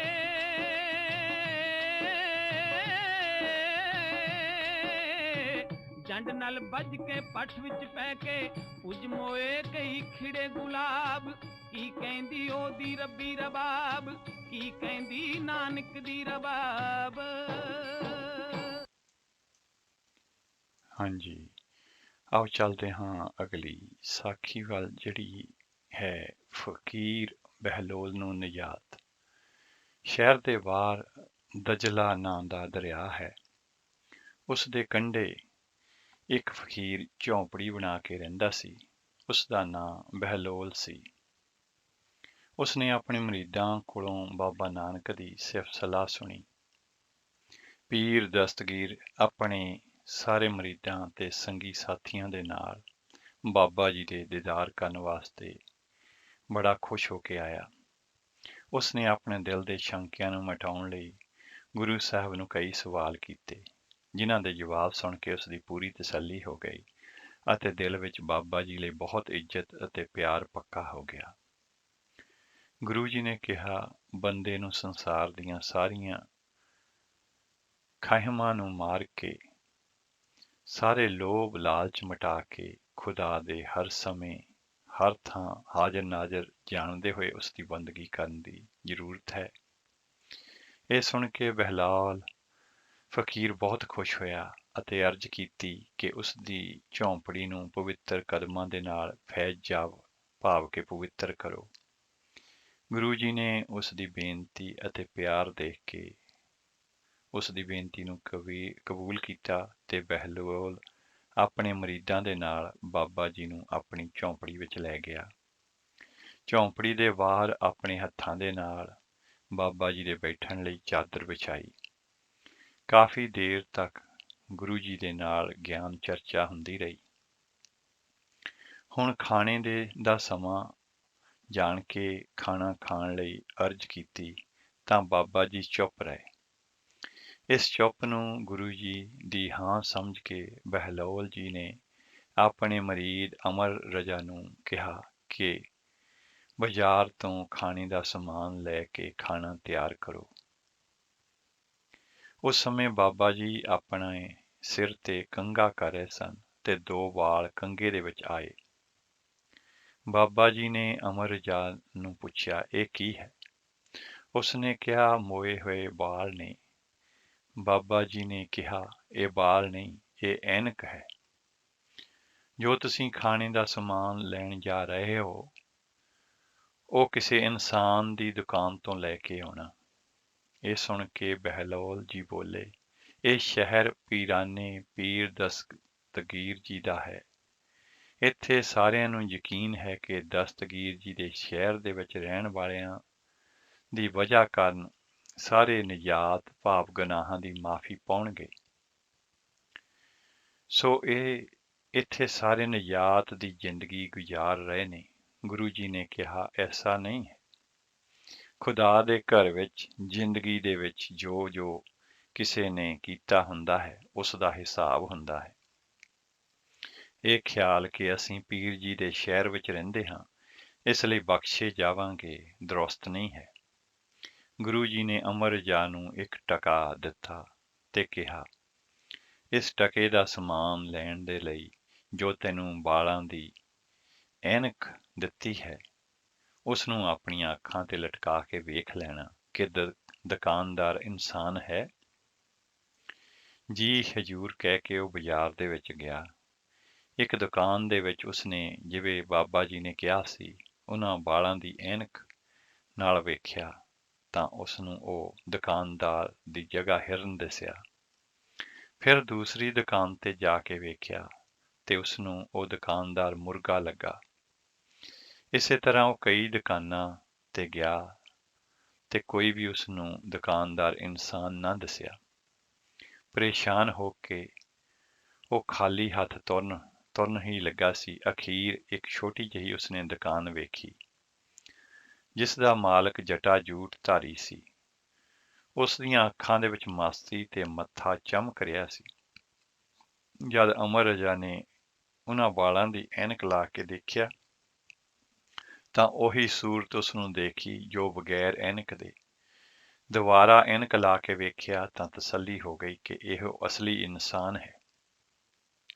ਇਸ ਦੁਕਾਨਦਾਰ ਨੂੰ ਟਕਾ ਦੇ ਕੇ ਜੋ ਚਾਹੀਦਾ ਸੀ ਉਹ ਦੱਸ ਦਿੱਤਾ। ਦੁਕਾਨਦਾਰ ਨੇ ਟਕੇ ਨੂੰ ਪਛਾਣ ਕੇ ਮੱਥੇ ਤੇ ਲਾਇਆ ਤੇ ਫਿਰ ਉਸਨੂੰ ਅੰਦਰ ਰੱਖ ਕੇ ਅਮਰ ਰਜਾ ਨੂੰ ਸਮਾਨ ਦਿੱਤਾ।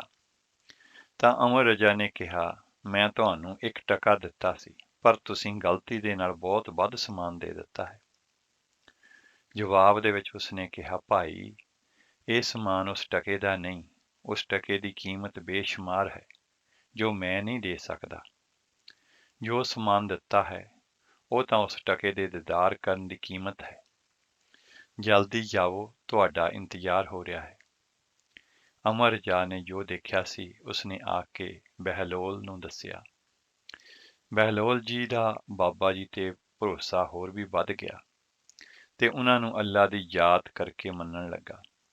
ਬਾਬਾ ਜੀ ਸ਼ਾਮ ਨੂੰ ਆਪਣੀ ਥਾਂ ਤੇ ਵਾਪਸ ਆ ਗਏ। ਸ਼ਾਮ ਦੇ ਕੀਰਤਨ ਦੇ ਵਿੱਚ ਬੇਅੰਤ ਲੋਕ ਆਏ, ਜਿਸ ਦੀ ਇੱਕ ਵਜ੍ਹਾ ਇਹ ਸੀ ਕਿ ਬਗਦਾਦ ਦਾ ਉਹ ਵੱਡਾ ਪੀਰ ਅਬਦੁਲ ਰਹਿਮਾਨ ਦਸਤਗੀਰ ਵੀ ਆਪਣੇ ਸਾਥੀਆਂ ਦੇ ਸਮੇਤ ਹਾਜ਼ਰੀ ਭਰ ਰਿਹਾ ਸੀ। ਇੱਥੇ ਜਿਹੜੀ ਕੁੰਡੀ ਉਹਨਾਂ ਵਾਲਾਂ ਦੀ ਐਨਕ ਦੀ ਗੱਲ ਸੀ ਕਿ ਇਨਸਾਨ ਜੋ ਕਿ ਦੁਕਾਨਦਾਰ ਹੈ, ਜੋ ਕਿ ਇਮਾਨਦਾਰੀ ਦੇ ਨਾਲ ਦੁਕਾਨਦਾਰੀ ਕਰਦਾ ਹੈ, ਗਾਹਕ ਨੂੰ ਲੁੱਟਦਾ ਨਹੀਂ, ਸਹੀ ਮਾਲ ਦਿੰਦਾ ਹੈ, ਆਪਣਾ ਜੋ ਉਹਦਾ ਹਿੱਸਾ ਪ੍ਰੋਫਿਟ ਬਣਦਾ ਹੈ ਉਹ ਲੈਂਦਾ ਹੈ, ਉਹ ਇਨਸਾਨ ਹੈ। ਤੇ ਬਾਕੀ ਜਿੱਦਾਂ ਦੀ ਫਿਦਰਤ ਮਨ ਦੇ ਵਿੱਚ ਹੈ ਉਹੋ ਜਿਹਾ ਉਹ ਬੰਦਾ ਹੈ ਜਿਹੜਾ ਕਿ ਉਹਨਾਂ ਐਨਕਾਂ ਦੇ ਵਿੱਚ ਦਿਸਿਆ, ਭਾਵ ਕਿ ਉਹ ਇਨਸਾਨ ਨਹੀਂ, ਇਨਸਾਨ ਤੋਂ ਵੀ ਥੱਲੇ ਪਸ਼ੂਆਂ ਦੀ ਸ਼੍ਰੇਣੀ ਦੇ ਵਿੱਚ ਬੰਦਾ ਆ ਜਾਂਦਾ ਹੈ ਜਿਹਦੇ ਕਰਮ ਇਨਸਾਨ ਵਰਗੇ ਨਾ ਹੋਣ। ਗੁਰੂ ਸਾਹਿਬ ਇਹੀ ਸਮਝਾਉਣ ਦਾ ਯਤਨ ਸੀ ਗੁਰੂ ਸਾਹਿਬ ਦਾ। ਇੱਕ ਦਿਨ ਕੀਰਤਨ ਤੋਂ ਬਾਅਦ ਗੁਰੂ ਜੀ ਨੂੰ ਮਰਦਾਨਾ ਜੀ ਨੇ ਬੇਨਤੀ ਕੀਤੀ ਕਿ ਹੁਣ ਕਿਸੇ ਦੂਸਰੀ ਥਾਂ ਤੇ ਚੱਲੋ, ਕਿਉਂਕਿ ਇੱਥੇ ਦਾ ਪਾਣੀ ਬੜਾ ਕੌੜਾ ਹੈ। ਬਾਬਾ ਜੀ ਨੇ ਮਰਦਾਨਾ ਜੀ ਨੂੰ ਜਵਾਬ ਦਿੱਤਾ, ਇਸ ਜ਼ਮੀਨ ਨੇ ਖੁਦਾ ਦੀ ਸਿਫਤ ਸਲਾਹ ਦਾ ਕੀਰਤਨ ਸੁਣਿਆ ਹੈ। ਇਹ ਆਪ ਨੂੰ ਤੇ ਸਾਰੀ ਸੰਗਤ ਨੂੰ ਜ਼ਰੂਰ ਮਿੱਠਾ ਪਾਣੀ ਦੇਵੇਗੀ। ਬਾਬਾ ਜੀ ਨੇ ਮਰਦਾਨਾ ਜੀ ਨੂੰ ਆਪਣਾ ਆਸਾ, ਜਿਹਨੂੰ ਕਿ ਸੋਟਾ ਵੀ ਕਹਿੰਦੇ ਨੇ, ਦਿੱਤਾ ਤੇ ਕਿਹਾ ਕਿ ਇਸ ਜ਼ਮੀਨ ਨੂੰ ਜ਼ਮੀਨ ਦੇ ਵਿੱਚ ਸਾਹਮਣੇ ਜਾ ਕੇ ਗੱਡ ਦਿਓ। ਹੁਕਮ ਪਾ ਕੇ ਮਰਦਾਨਾ ਜੀ ਨੇ ਆਸਾ ਜ਼ਮੀਨ ਦੇ ਵਿੱਚ ਗੱਡੀ ਹੀ ਸੀ ਕਿ ਇੱਕਦਮ ਪਾਣੀ ਦਾ ਚਸ਼ਮਾ ਨਿਕਲ ਆਇਆ ਜੋ ਮਿੱਠਾ ਸੀ। ਇਸ ਆਬੇ ਹਯਾਤ ਜਾਂ ਅੰਮ੍ਰਿਤ ਨੂੰ ਪੀ ਕੇ ਸਾਰੀ ਸੰਗਤ ਨੇ ਆਪਣੇ ਦਿਲਾਂ ਨੂੰ ਪਵਿੱਤਰ ਕੀਤਾ। ਬਾਅਦ ਵਿੱਚ ਇਸ ਚਸ਼ਮੇ ਨੂੰ ਖੂਹ ਦੀ ਸ਼ਕਲ ਵਿੱਚ ਬਦਲ ਦਿੱਤਾ ਗਿਆ, ਜਿਸ ਦਾ ਨਾਮ ਬਲੀ ਹਿੰਦ ਦਾ ਚਸ਼ਮਾ ਹੈ। ਇਸ ਚਸ਼ਮੇ ਦਾ ਪਾਣੀ ਦੂਰ ਦੂਰ ਤੋਂ ਲੋਕ ਆਪਣੇ ਘਰਾਂ ਦੇ ਵਿੱਚ ਲੈ ਜਾਂਦੇ ਨੇ। ਬਹਿਲੋਲ ਜੀ ਨੇ ਗੁਰੂ ਜੀ ਨੂੰ ਬੇਨਤੀ ਕੀਤੀ ਕਿ ਕਾਫੀ ਦਿਨ ਇੱਥੇ ਹੀ ਰੱਖਿਆ। ਬਾਅਦ ਦੇ ਵਿੱਚ ਬਾਬਾ ਜੀ ਦੀ ਯਾਦਗਾਰ ਦੇ ਵਿੱਚ ਇੱਕ ਚਬੂਤਰੇ ਦੀ ਸ਼ਕਲ ਦੇ ਵਿੱਚ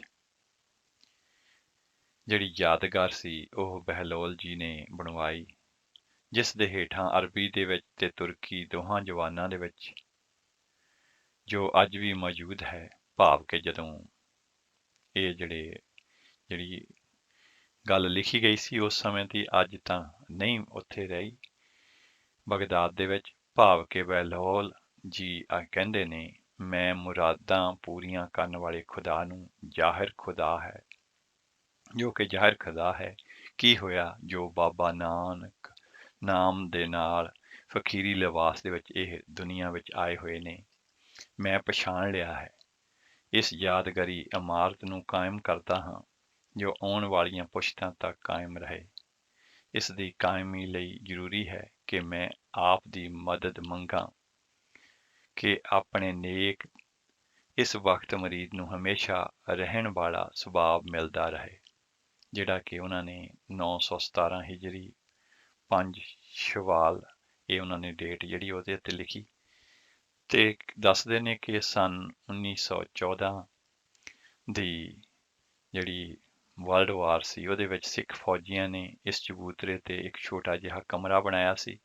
ਲੜਾਈ ਤੋਂ ਬਾਅਦ ਬਗਦਾਦ ਆਜ਼ਾਦ ਹੋਇਆ ਤਾਂ ਬਹੁਤ ਸਾਰੇ ਸਿੰਧੀ ਤੇ ਦੂਸਰੇ ਸਿੱਖ ਵਪਾਰੀ ਇੱਥੇ ਪੁੱਜੇ, ਗੁਰੂ ਸਾਹਿਬ ਦੇ ਕਦਮਾਂ ਨੂੰ ਛੂਹਣ ਵਾਲੀ ਮਿੱਟੀ ਨੂੰ ਚੁੰਮਿਆ ਅਤੇ ਆਪਣੀ ਨੇਕ ਕਮਾਈ ਸਿਰਫ ਕਰਦੇ ਹੋਏ ਇੱਥੇ ਇੱਕ ਸ਼ਾਨਦਾਰ ਮੀਨਾਰ, ਜਿਹਨੂੰ ਕਿ ਗੁਰਦੁਆਰਾ ਵੀ ਕਿਹਾ ਜਾਂਦਾ, ਬਣਾਇਆ। ਇਸ ਮੀਨਾਰ ਦਾ ਨਿਸ਼ਾਨ ਪੂਰੇ ਬਗਦਾਦ ਸ਼ਹਿਰ ਤੇ ਉੱਚਾ ਝੁੱਲ ਰਿਹਾ ਸੀ ਤੇ ਬਗਦਾਦ ਦੇ ਚਾਰੇ ਪਾਸਿਆਂ ਤੋਂ ਦਿਸਦਾ ਸੀ। ਇਹ ਉਸ ਸਮੇਂ ਦੀ ਗੱਲ ਹੈ। ਜੋ ਪੱਟੀ ਸ਼ਿਲਾਲੇਖ ਚਬੂਤਰੇ ਤੇ ਲੱਗੀ ਸੀ ਉਹ ਉਹਨਾਂ ਨੇ ਦਰਬਾਰ ਦੀ ਦਹਲੀਜ਼ ਦੇ ਸਾਹਮਣੇ ਲਗਾ ਦਿੱਤੀ। ਇਹਨਾਂ ਨੇ ਇੱਕ ਵੱਡਾ ਉਪਕਾਰ ਇਹ ਕੀਤਾ ਕਿ ਇੱਥੇ ਗੁਰੂ ਮਹਾਰਾਜ ਗੁਰੂ ਗ੍ਰੰਥ ਸਾਹਿਬ ਦਾ ਵੀ ਪ੍ਰਕਾਸ਼ ਕਰਕੇ ਗ੍ਰੰਥੀ ਸਾਹਿਬ ਵੀ ਰੱਖ ਦਿੱਤਾ। ਇਹ ਗੁਰਦੁਆਰਾ ਸਾਹਿਬ ਦਾ ਪ੍ਰਬੰਧ ਬਹਿਲੋਲ ਜੀ ਦੇ ਮੁਰੀਦ ਅਮਰ ਆਜ਼ਾਦੀ ਵੰਸ਼ ਦੇ ਕੋਲ ਹੈ। ਇਹਨਾਂ ਦੇ ਕੋਲ ਇੱਕ ਪਵਿੱਤਰ ਕਿਤਾਬ ਵੀ ਹੈ ਜਿਸ ਦੇ ਵਿੱਚ ਜਪਜੀ ਸਾਹਿਬ ਦਾ ਪਾਠ ਹੈ ਤੇ ਕੁਝ ਸ਼ਬਦਾਂ ਤੋਂ ਇਲਾਵਾ ਮੱਕਾ ਤੇ ਬਗਦਾਦ ਦੇ ਵਾਰਤਾਲਾਪ ਵੀ ਨੇ।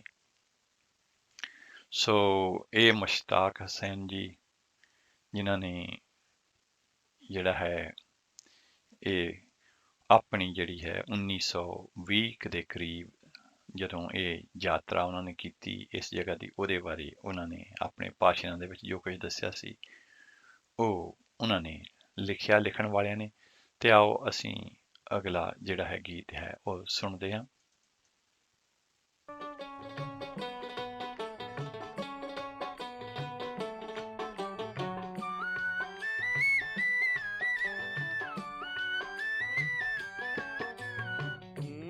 राखा सबनी थाई, तू मेरा राखा सबनी थाई, मैं सेवक तू मेरा साईं।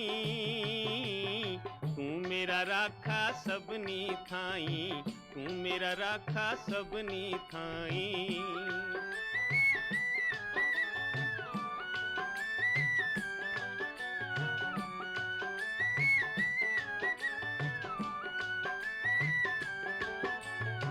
ਬੇਆਸਾ ਤੇ ਕਰਮਹੀਨ ਹਾਂ, ਮੈਂ ਤੱਕਿਆ ਇੱਕ ਤੇਰਾ ਸਹਾਰਾ। ਤੂੰ ਹੀ ਦੱਸ ਖਾਂ ਕਿਸ ਦਰ ਜਾਵਾਂ, ਸਤਿਗੁਰ ਛੱਡ ਕੇ ਤੇਰਾ ਦੁਆਰਾ। ਤੇਰੇ ਸਹਾਰੇ ਠੇਲ ਦਿੱਤੀ ਮੈਂ, ਇਸ ਬੇੜੀ ਨੂੰ ਪਾਰ ਲਗਾਈ। ਤੂੰ ਮੇਰਾ ਰਾਖਾ ਸਭਨੀ ਥਾਈ, ਤੂੰ ਮੇਰਾ ਰਾਖਾ ਸਭਨੀ ਥਾਈ।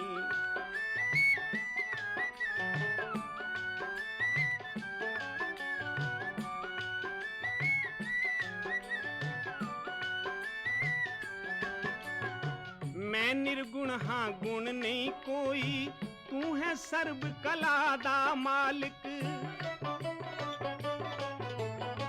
ਹਰ ਇੱਕ ਦੀ ਪਤ ਦਾ ਪਤਵੰਤਾ, ਸਭ ਦੁੱਖ ਹਰਤਾ ਹੈ ਜਗ ਪਾਲਕ। ਤੇਰੇ ਹੱਥ ਵਿੱਚ ਲਾਜ ਹੈ ਮੇਰੀ, ਸੱਚੀਆਂ ਪ੍ਰੀਤਾਂ ਤੋੜ ਨਿਭਾਈ। ਤੂੰ ਮੇਰਾ ਰਾਖਾ ਸਭਨੀ ਥਾਈ, ਤੂੰ ਮੇਰਾ ਰਾਖਾ ਸਭਨੀ ਥਾਈ।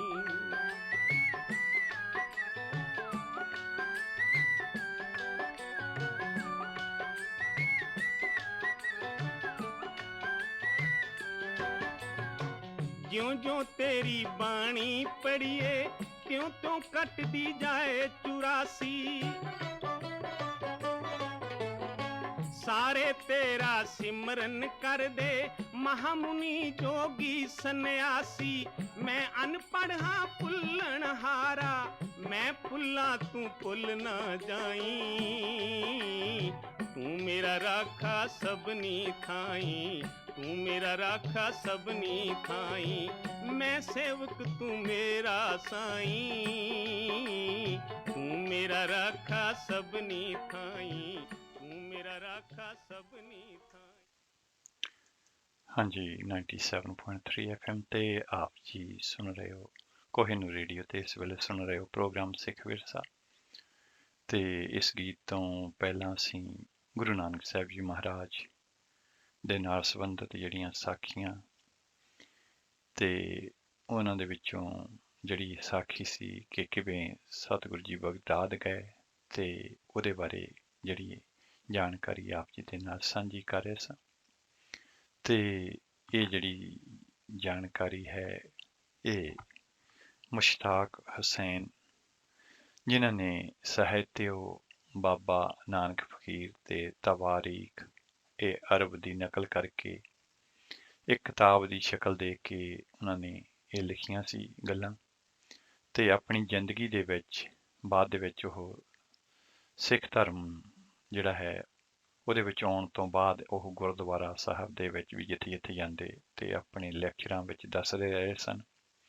ਉਹ ਲਿਖਦੇ ਨੇ ਕਿ ਕਿਵੇਂ ਉਹਨਾਂ ਨੇ ਜਿਹੜੀ ਹੈ ਆਪਣੀ ਜਿਹੜੀ ਕਿਤਾਬ ਸੀ ਜਿਹਦੇ ਵਿੱਚ ਇਹ ਸਾਖੀਆਂ ਉਹਨਾਂ ਨੇ ਲਿਖੀਆਂ ਸਨ ਆਪਣੇ ਪਿਤਾ ਜੀ ਨੂੰ ਦੇ ਦਿੱਤੀ।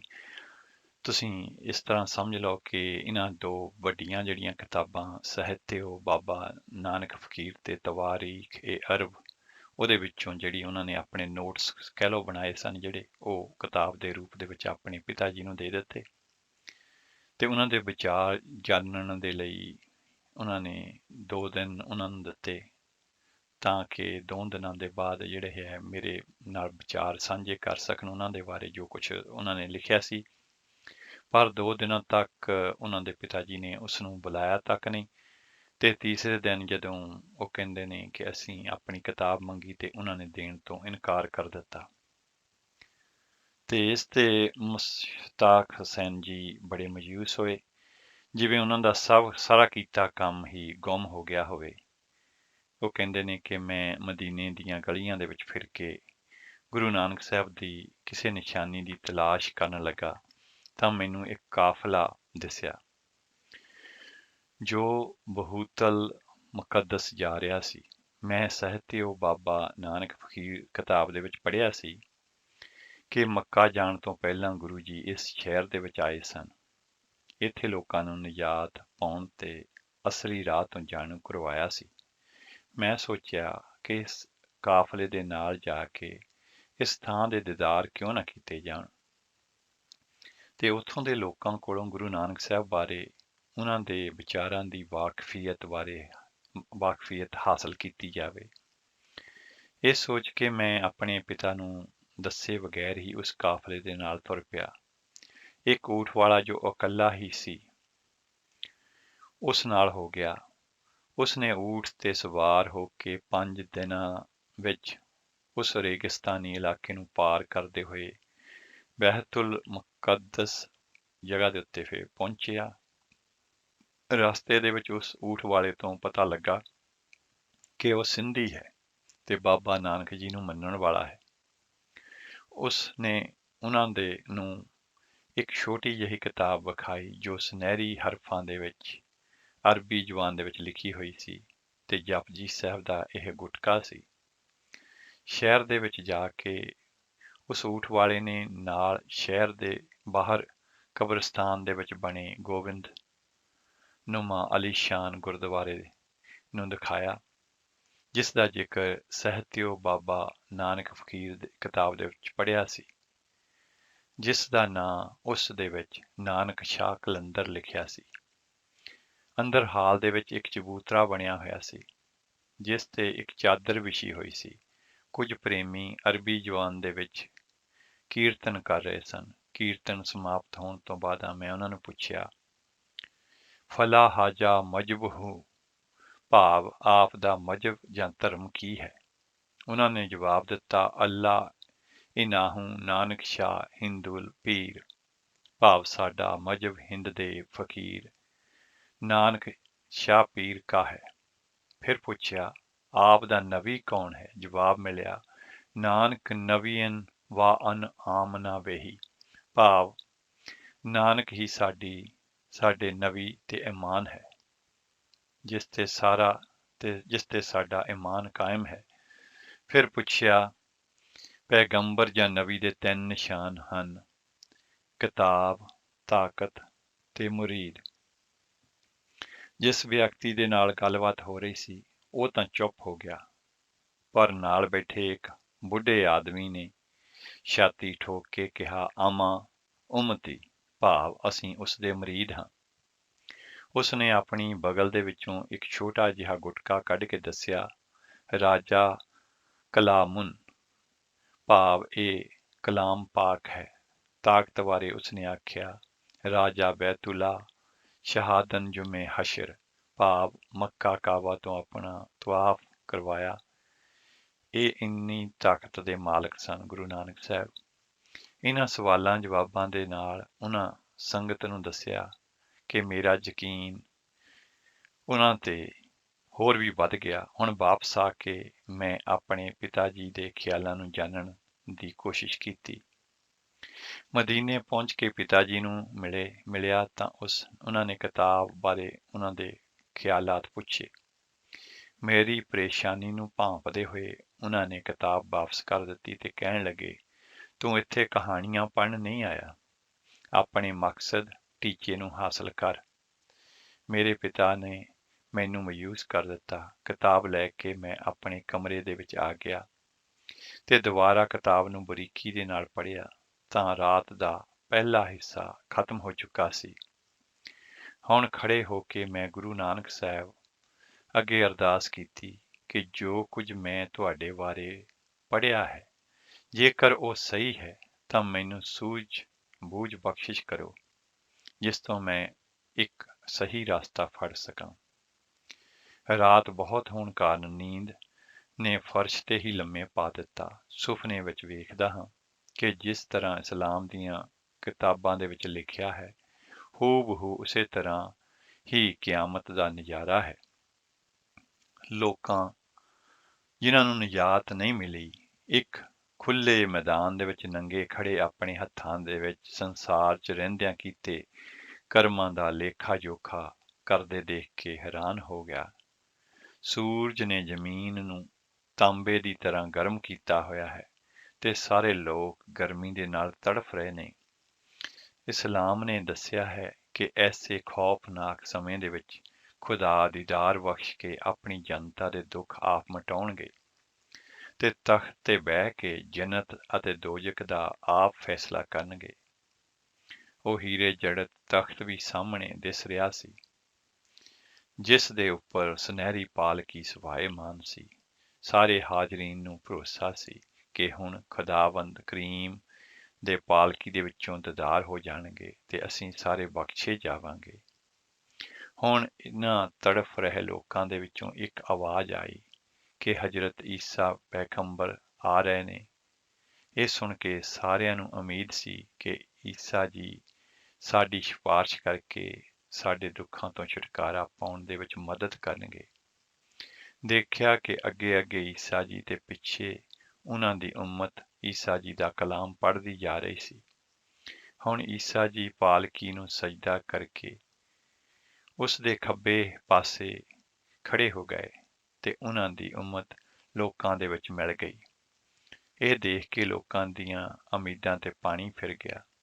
ਇੰਨੇ ਨੂੰ ਫਿਰ ਇੱਕ ਹੋਰ ਆਵਾਜ਼ ਆਈ ਕਿ ਹਜ਼ਰਤ ਮੂਸਾ ਜੀ ਆ ਰਹੇ ਨੇ, ਪਰ ਉਹ ਵੀ ਹਜ਼ਰਤ ਈਸਾ ਜੀ ਦੇ ਵਾਂਗ ਪਾਲਕੀ ਨੂੰ ਸਜਦਾ ਕਰਕੇ ਉਸ ਦੇ ਅੱਗੇ ਖਲੋ ਗਏ, ਉਸ ਦੇ ਨਾਲ ਖੜੇ ਹੋ ਗਏ। ਫਿਰ ਹਜ਼ਰਤ ਦਾਊਦ ਦੇ ਆਉਣ ਦੀ ਆਵਾਜ਼ ਆਈ, ਪਰ ਇਹ ਵੀ ਉਸੇ ਤਰ੍ਹਾਂ ਪਾਲਕੀ ਨੂੰ ਸਜਦਾ ਕਰਕੇ ਹਜ਼ਰਤ ਈਸਾ ਤੇ ਮੂਸਾ ਜੀ ਦੇ ਪਾਸ ਖੜੇ ਹੋ ਗਏ। ਹੁਣ ਹਜ਼ਰਤ ਮੁਹੰਮਦ ਸਾਹਿਬ ਦੇ ਆਉਣ ਦੀ ਆਵਾਜ਼ ਆਈ। ਲੋਕਾਂ ਨੂੰ ਪੱਕਾ ਭਰੋਸਾ ਹੋ ਗਿਆ ਕਿ ਸਾਡੀ ਸਿਫਾਰਿਸ਼ ਕਰਕੇ ਸਾਡੇ ਦੁੱਖਾਂ ਮੁਸੀਬਤਾਂ ਤੋਂ ਛੁਟਕਾਰਾ ਦਿਵਾਉਣਗੇ, ਕਿਉਂਕਿ ਉਹਨਾਂ ਨੇ ਦੁਨੀਆ ਦੇ ਵਿੱਚ ਵਾਅਦਾ ਕੀਤਾ ਸੀ ਕਿ ਕਿਆਮਤ ਦੇ ਦਿਨ ਉਹ ਸਿਫਾਰਿਸ਼ ਕਰਕੇ ਲੋਕਾਂ ਦੇ ਦੁੱਖਾਂ ਤੋਂ ਛੁਟਕਾਰਾ ਦਿਵਾਉਣਗੇ। ਉਹ ਵੀ ਪਹਿਲੇ ਹਜ਼ਰਤਾਂ ਵਾਂਗ ਹੀ ਉੱਥੇ ਖੜ ਗਏ। ਇਹਨਾਂ ਨੂੰ ਖਾਮੋਸ਼ ਦੇਖ ਕੇ ਲੋਕ ਹੋਰ ਵੀ ਦੁਖੀ ਹੋਏ। ਫਿਰ ਉਸ ਆਵਾਜ਼ ਦੇ ਵਿੱਚੋਂ ਉੱਚੀ ਆਵਾਜ਼ ਆਈ, ਵਾਹ ਵਾਹ ਸੁਬਹਾਨ ਅੱਲਾ, ਬਾਬਾ ਨਾਨਕ ਆ ਰਹੇ ਨੇ। ਸਾਰਿਆਂ ਨੇ ਸਹਿਵਾਨ ਸ਼ੁਰੂ ਕਰ ਦਿੱਤਾ। ਮੈਨੂੰ ਕਿਉਂਕਿ ਨਾਨਕ ਨਾਮ ਦੇ ਨਾਲ ਖਾਸ ਦਿਲਚਸਪੀ ਸੀ, ਸਾਹਮਣੇ ਦੇਖਿਆ ਕਿ ਨੂਰੀ ਜਲਵੇ ਦੇ ਮਾਲਕ ਅੱਗੇ ਆ ਰਹੇ ਨੇ ਤੇ ਡੂੰਘੀ ਨਜ਼ਰ ਦੇ ਨਾਲ ਜਨਤਾ ਨੂੰ ਦੇਖਦੇ ਹੋਏ ਨਿਧੜਕ ਰਫ਼ਤਾਰ ਵਿੱਚ ਆ ਰਹੇ ਨੇ। ਜਿੱਥੇ ਜਿੱਥੇ ਉਹਨਾਂ ਦੀ ਨਜ਼ਰ ਪੈਂਦੀ ਲੋਕਾਂ ਨੂੰ ਆਜ਼ਾਦੀ ਮਿਲ ਕੇ ਠੰਡਕ ਮਿਲ ਰਹੀ ਸੀ।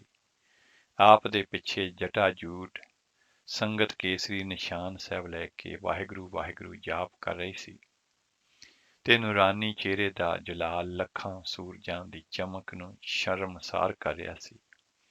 ਹਜ਼ੂਰ ਦੇ ਸਿਰ ਤੇ ਮੁਬਾਰਕ ਚਿੱਟੇ ਰੰਗ ਦੀ ਗੋਲ ਦਸਤਾਰ ਸੀ, ਗੋਡਿਆਂ ਤੱਕ ਕਲੀਦਾਰ ਚੋਲਾ ਤੇ ਹੱਥ ਦੇ ਵਿੱਚ ਸ਼ਾਨਦਾਰ ਮਾਲਾ ਸੀ। ਹੱਥ ਗੋਡਿਆਂ ਤੱਕ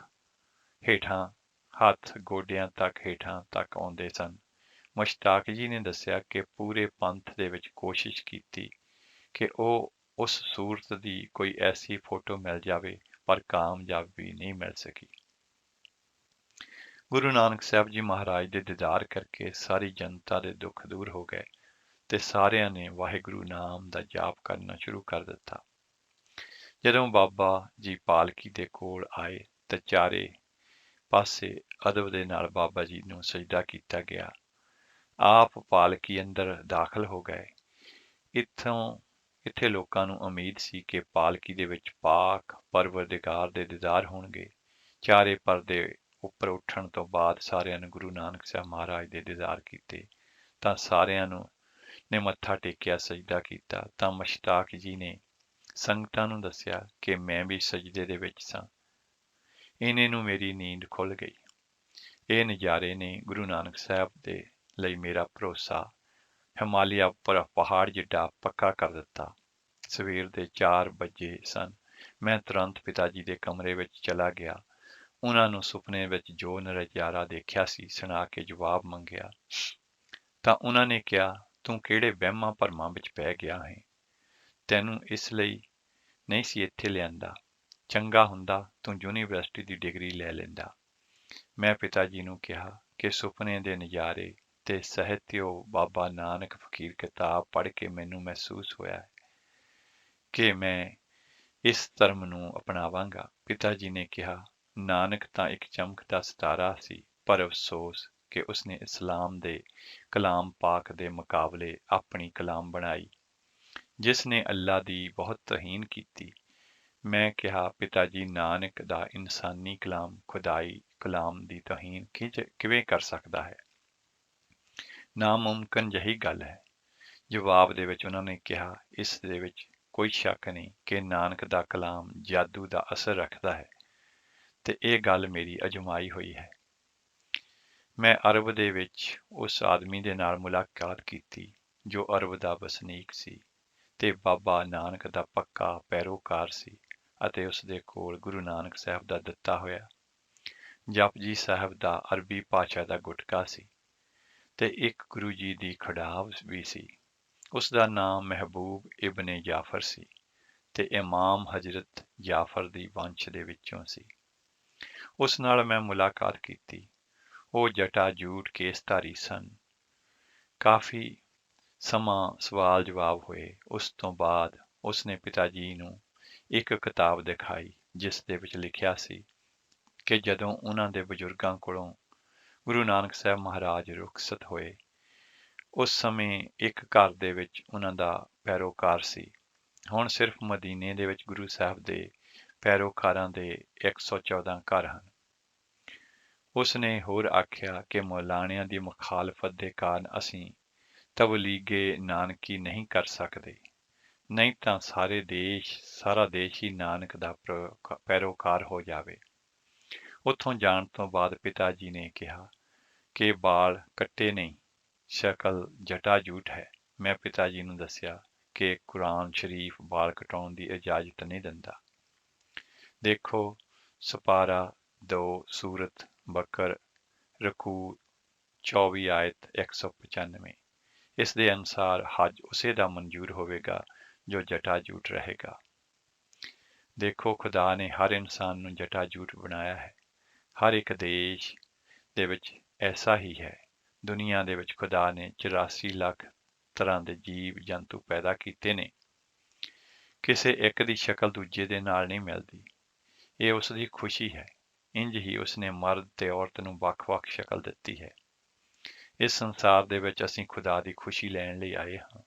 ਇਸ ਲਈ ਸਾਨੂੰ ਉਸ ਦੀ ਖੁਸ਼ੀ ਲੈਣ ਲਈ ਜਿਹੋ ਜਿਹੇ ਜਨਮ ਉਸਨੇ ਸਾਨੂੰ ਦਿੱਤੇ ਨੇ, ਉਂਝ ਹੀ ਜਿਵੇਂ ਜਿਹਾ ਜਨਮ ਉਸਨੇ ਸਾਨੂੰ ਦਿੱਤਾ ਹੈ ਉਸੇ ਵਿੱਚ ਹੀ ਰਹਿਣਾ ਚਾਹੀਦਾ ਹੈ। ਨਹੀਂ ਤਾਂ ਜਦੋਂ ਅਸੀਂ ਆਪਣੀ ਜ਼ਿੰਦਗੀ ਪੂਰੀ ਕਰਨ ਤੋਂ ਬਾਅਦ ਖੁਦਾ ਦੇ ਦਰਬਾਰ ਵਿੱਚ ਜਾਵਾਂਗੇ ਤਾਂ ਪਰਮਾਤਮਾ ਪੁੱਛੇਗਾ, ਤੁਹਾਨੂੰ ਤਾਂ ਮਰਦ ਬਣਾਇਆ ਸੀ ਪਰ ਤੁਸੀਂ ਔਰਤ ਦੀ ਸ਼ਕਲ ਬਣਾ ਕੇ ਰਹਿੰਦੇ ਰਹੇ ਹੋ, ਤਾਂ ਕੀ ਜਵਾਬ ਦੇਵਾਂਗੇ? ਉਸ ਸਮੇਂ ਲਾਜਵਾਬ ਹੋ ਜਾਵਾਂਗੇ। ਸਾਨੂੰ ਹਰ ਹਾਲਤ ਵਿੱਚ ਸਜ਼ਾ ਮਿਲੇਗੀ। ਸੋ ਇਸੇ ਤਰ੍ਹਾਂ ਹਜ਼ਰਤ ਮੁਹੰਮਦ ਸਾਹਿਬ, ਈਸਾ ਸਾਹਿਬ, ਮੂਸਾ ਜੀ, ਦਾਊਦ, ਇਬਰਾਹੀਮ ਆਦਿ ਸਾਰੇ ਜਟਾ ਜੂਟ ਕੇਸਧਾਰੀ ਸਨ। ਜੇ ਲੋਕ ਬਾਲ ਨਹੀਂ ਕਟਵਾਉਂਦੇ ਤਾਂ ਉਹ ਖੁਦਾ ਦੇ ਦਰਬਾਰ ਵਿੱਚ ਜਾਣਗੇ ਤੇ ਖੁਦਾ ਦੀ ਉਹ ਖੁਸ਼ੀ ਲੈਣਗੇ। ਜਵਾਬ ਦੇ ਵਿੱਚ ਪਿਤਾ ਜੀ ਨੇ ਕਿਹਾ, ਮੈਂ ਕੁਝ ਵੀ ਨਹੀਂ ਜਾਣਦਾ, ਪਰ ਜੇਕਰ ਤੂੰ ਸੱਚਾਈ ਲੋਕਾਂ ਤੱਕ ਪਹੁੰਚਾਉਣ ਦੀ ਕੋਸ਼ਿਸ਼ ਕੀਤੀ ਤਾਂ ਕੱਟੜ ਮੌਲਾਣੇ ਤੇਰਾ ਮਾਸ ਨੋਚ ਕੇ ਖਾ ਜਾਣਗੇ। ਇਸ ਲਈ ਜੋ ਰੀਤ ਚੱਲੀ ਆ ਰਹੀ ਹੈ ਉਸੇ ਅਨੁਸਾਰ ਚੱਲਣ ਵਿੱਚ ਹੀ ਤੇਰੀ ਭਲਾਈ ਹੈ। ਮੈਂ ਜਵਾਬ ਦਿੱਤਾ ਕਿ ਜੇਕਰ ਖੁਦਾਈ ਸੱਚ ਨੂੰ ਲੋਕਾਂ ਤੱਕ ਪਹੁੰਚਾਉਣ ਦੇ ਵਿੱਚ ਜਿਸਮ ਦਾ ਮਾਸ ਵੀ ਨੋਚਿਆ ਜਾਂਦਾ ਹੈ ਤਾਂ ਕੀ ਬਾਤ ਹੈ। ਮੱਕਾ ਦੇ ਸਭ ਤੋਂ ਵੱਡੇ ਕਾਜੀ ਰੁਕਨਦੀਨ ਦੇ ਨਾਲ ਵੀ ਤਾਂ ਐਸਾ ਹੀ ਹੋਇਆ ਸੀ, ਜਿਸ ਦੀ ਉਸਨੇ ਕੋਈ ਪਰਵਾਹ ਨਹੀਂ ਸੀ ਕੀਤੀ।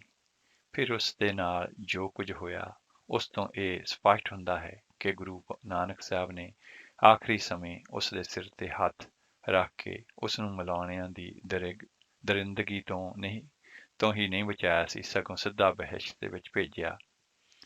ਸੰਸਾਰ ਦੇ ਵਿੱਚ ਉਸ ਦਾ ਨਾਮ ਰੋਸ਼ਨ ਹੋਇਆ।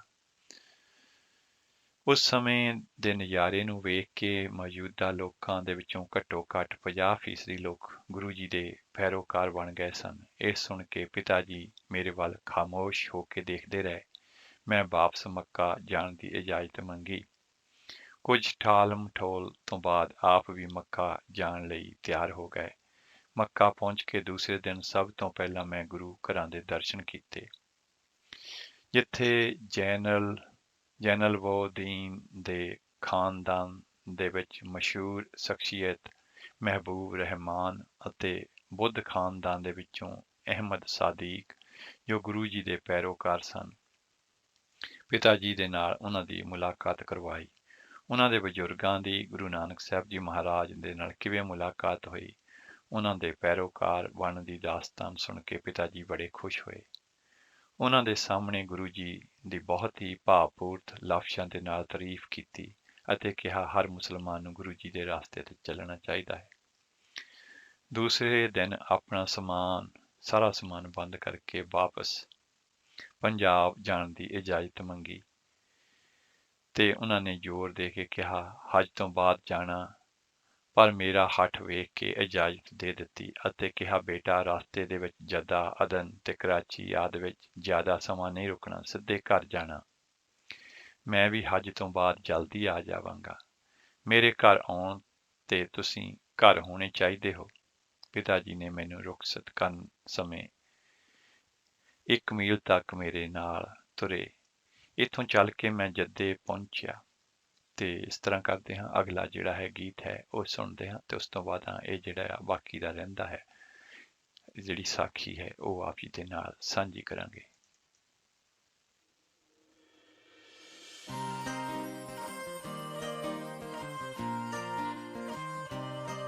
कोई ऐसा प्रकाश जहानी आया ते हो गए दूर हनेरे। हाँ सदियां बदी रात है मुकियो ते परे खेड़िया नाल सवेरे, ते परे खेड़िया नाल सवेरे।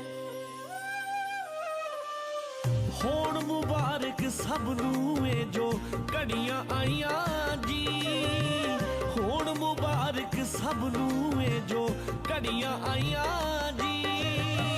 गुरपुरब दियां सारियां नूं होण वधाइयां जी, गुरपुरब दियां सारियां नूं होण वधाइयां जी। होण मुबारक सब नूं।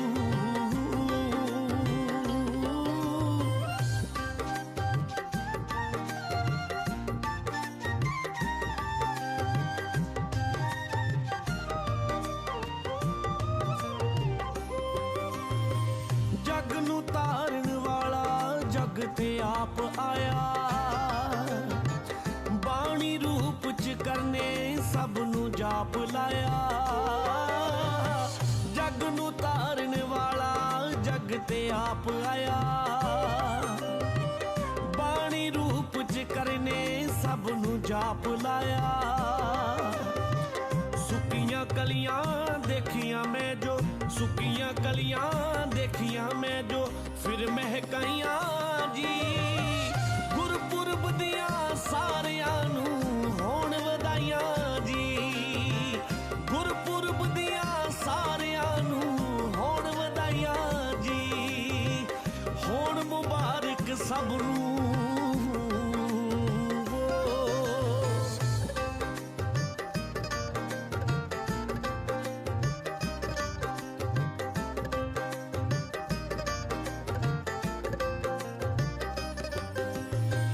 दर्शन वाली प्यास लगी सी नैना नूं, संगत विच जुड़ बैठे वीर ते भैणा नूं। दर्शन वाली प्यास लगी सी नैना नूं, संगत विच जुड़ बैठे वीर ते भैणा नूं।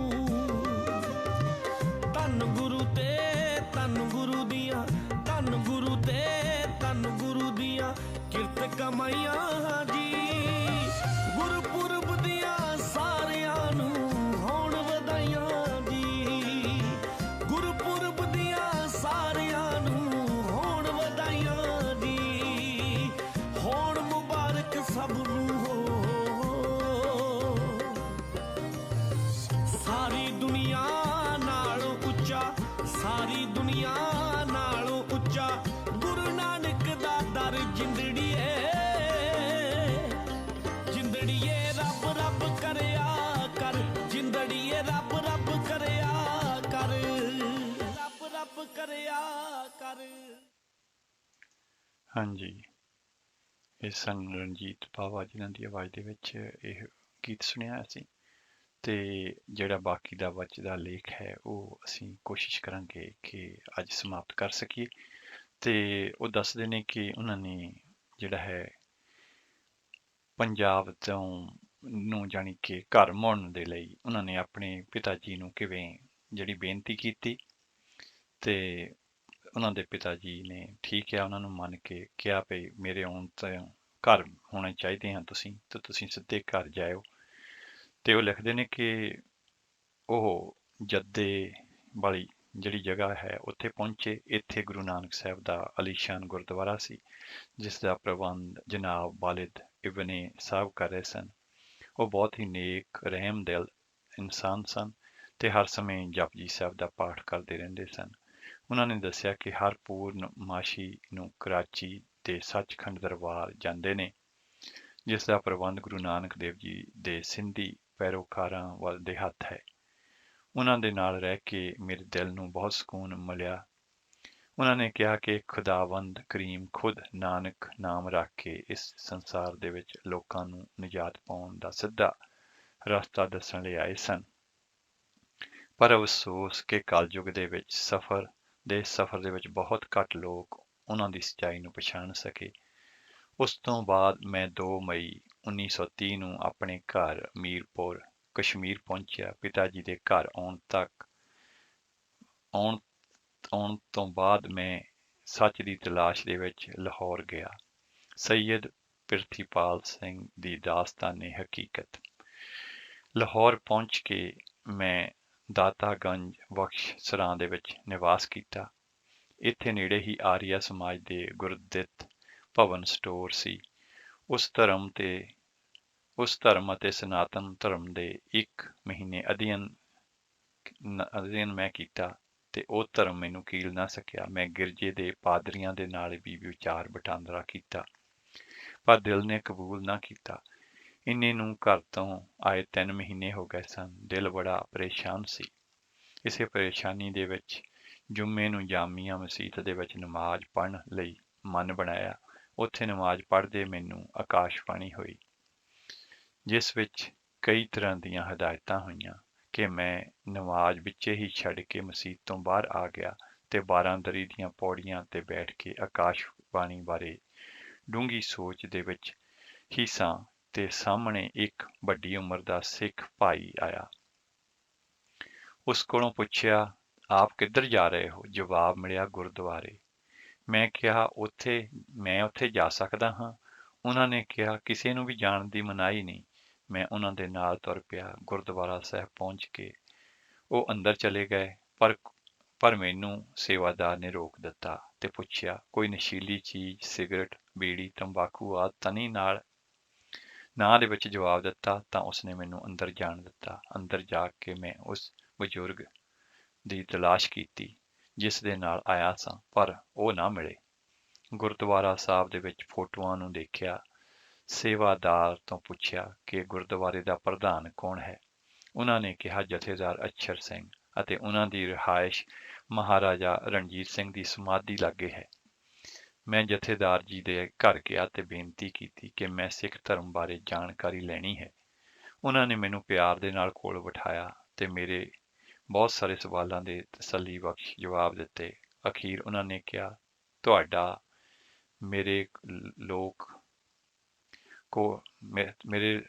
ਮੇਰੇ ਕੋਲ ਆਉਣ ਦਾ ਅਸਲੀ ਮਤਲਬ ਕੀ ਹੈ?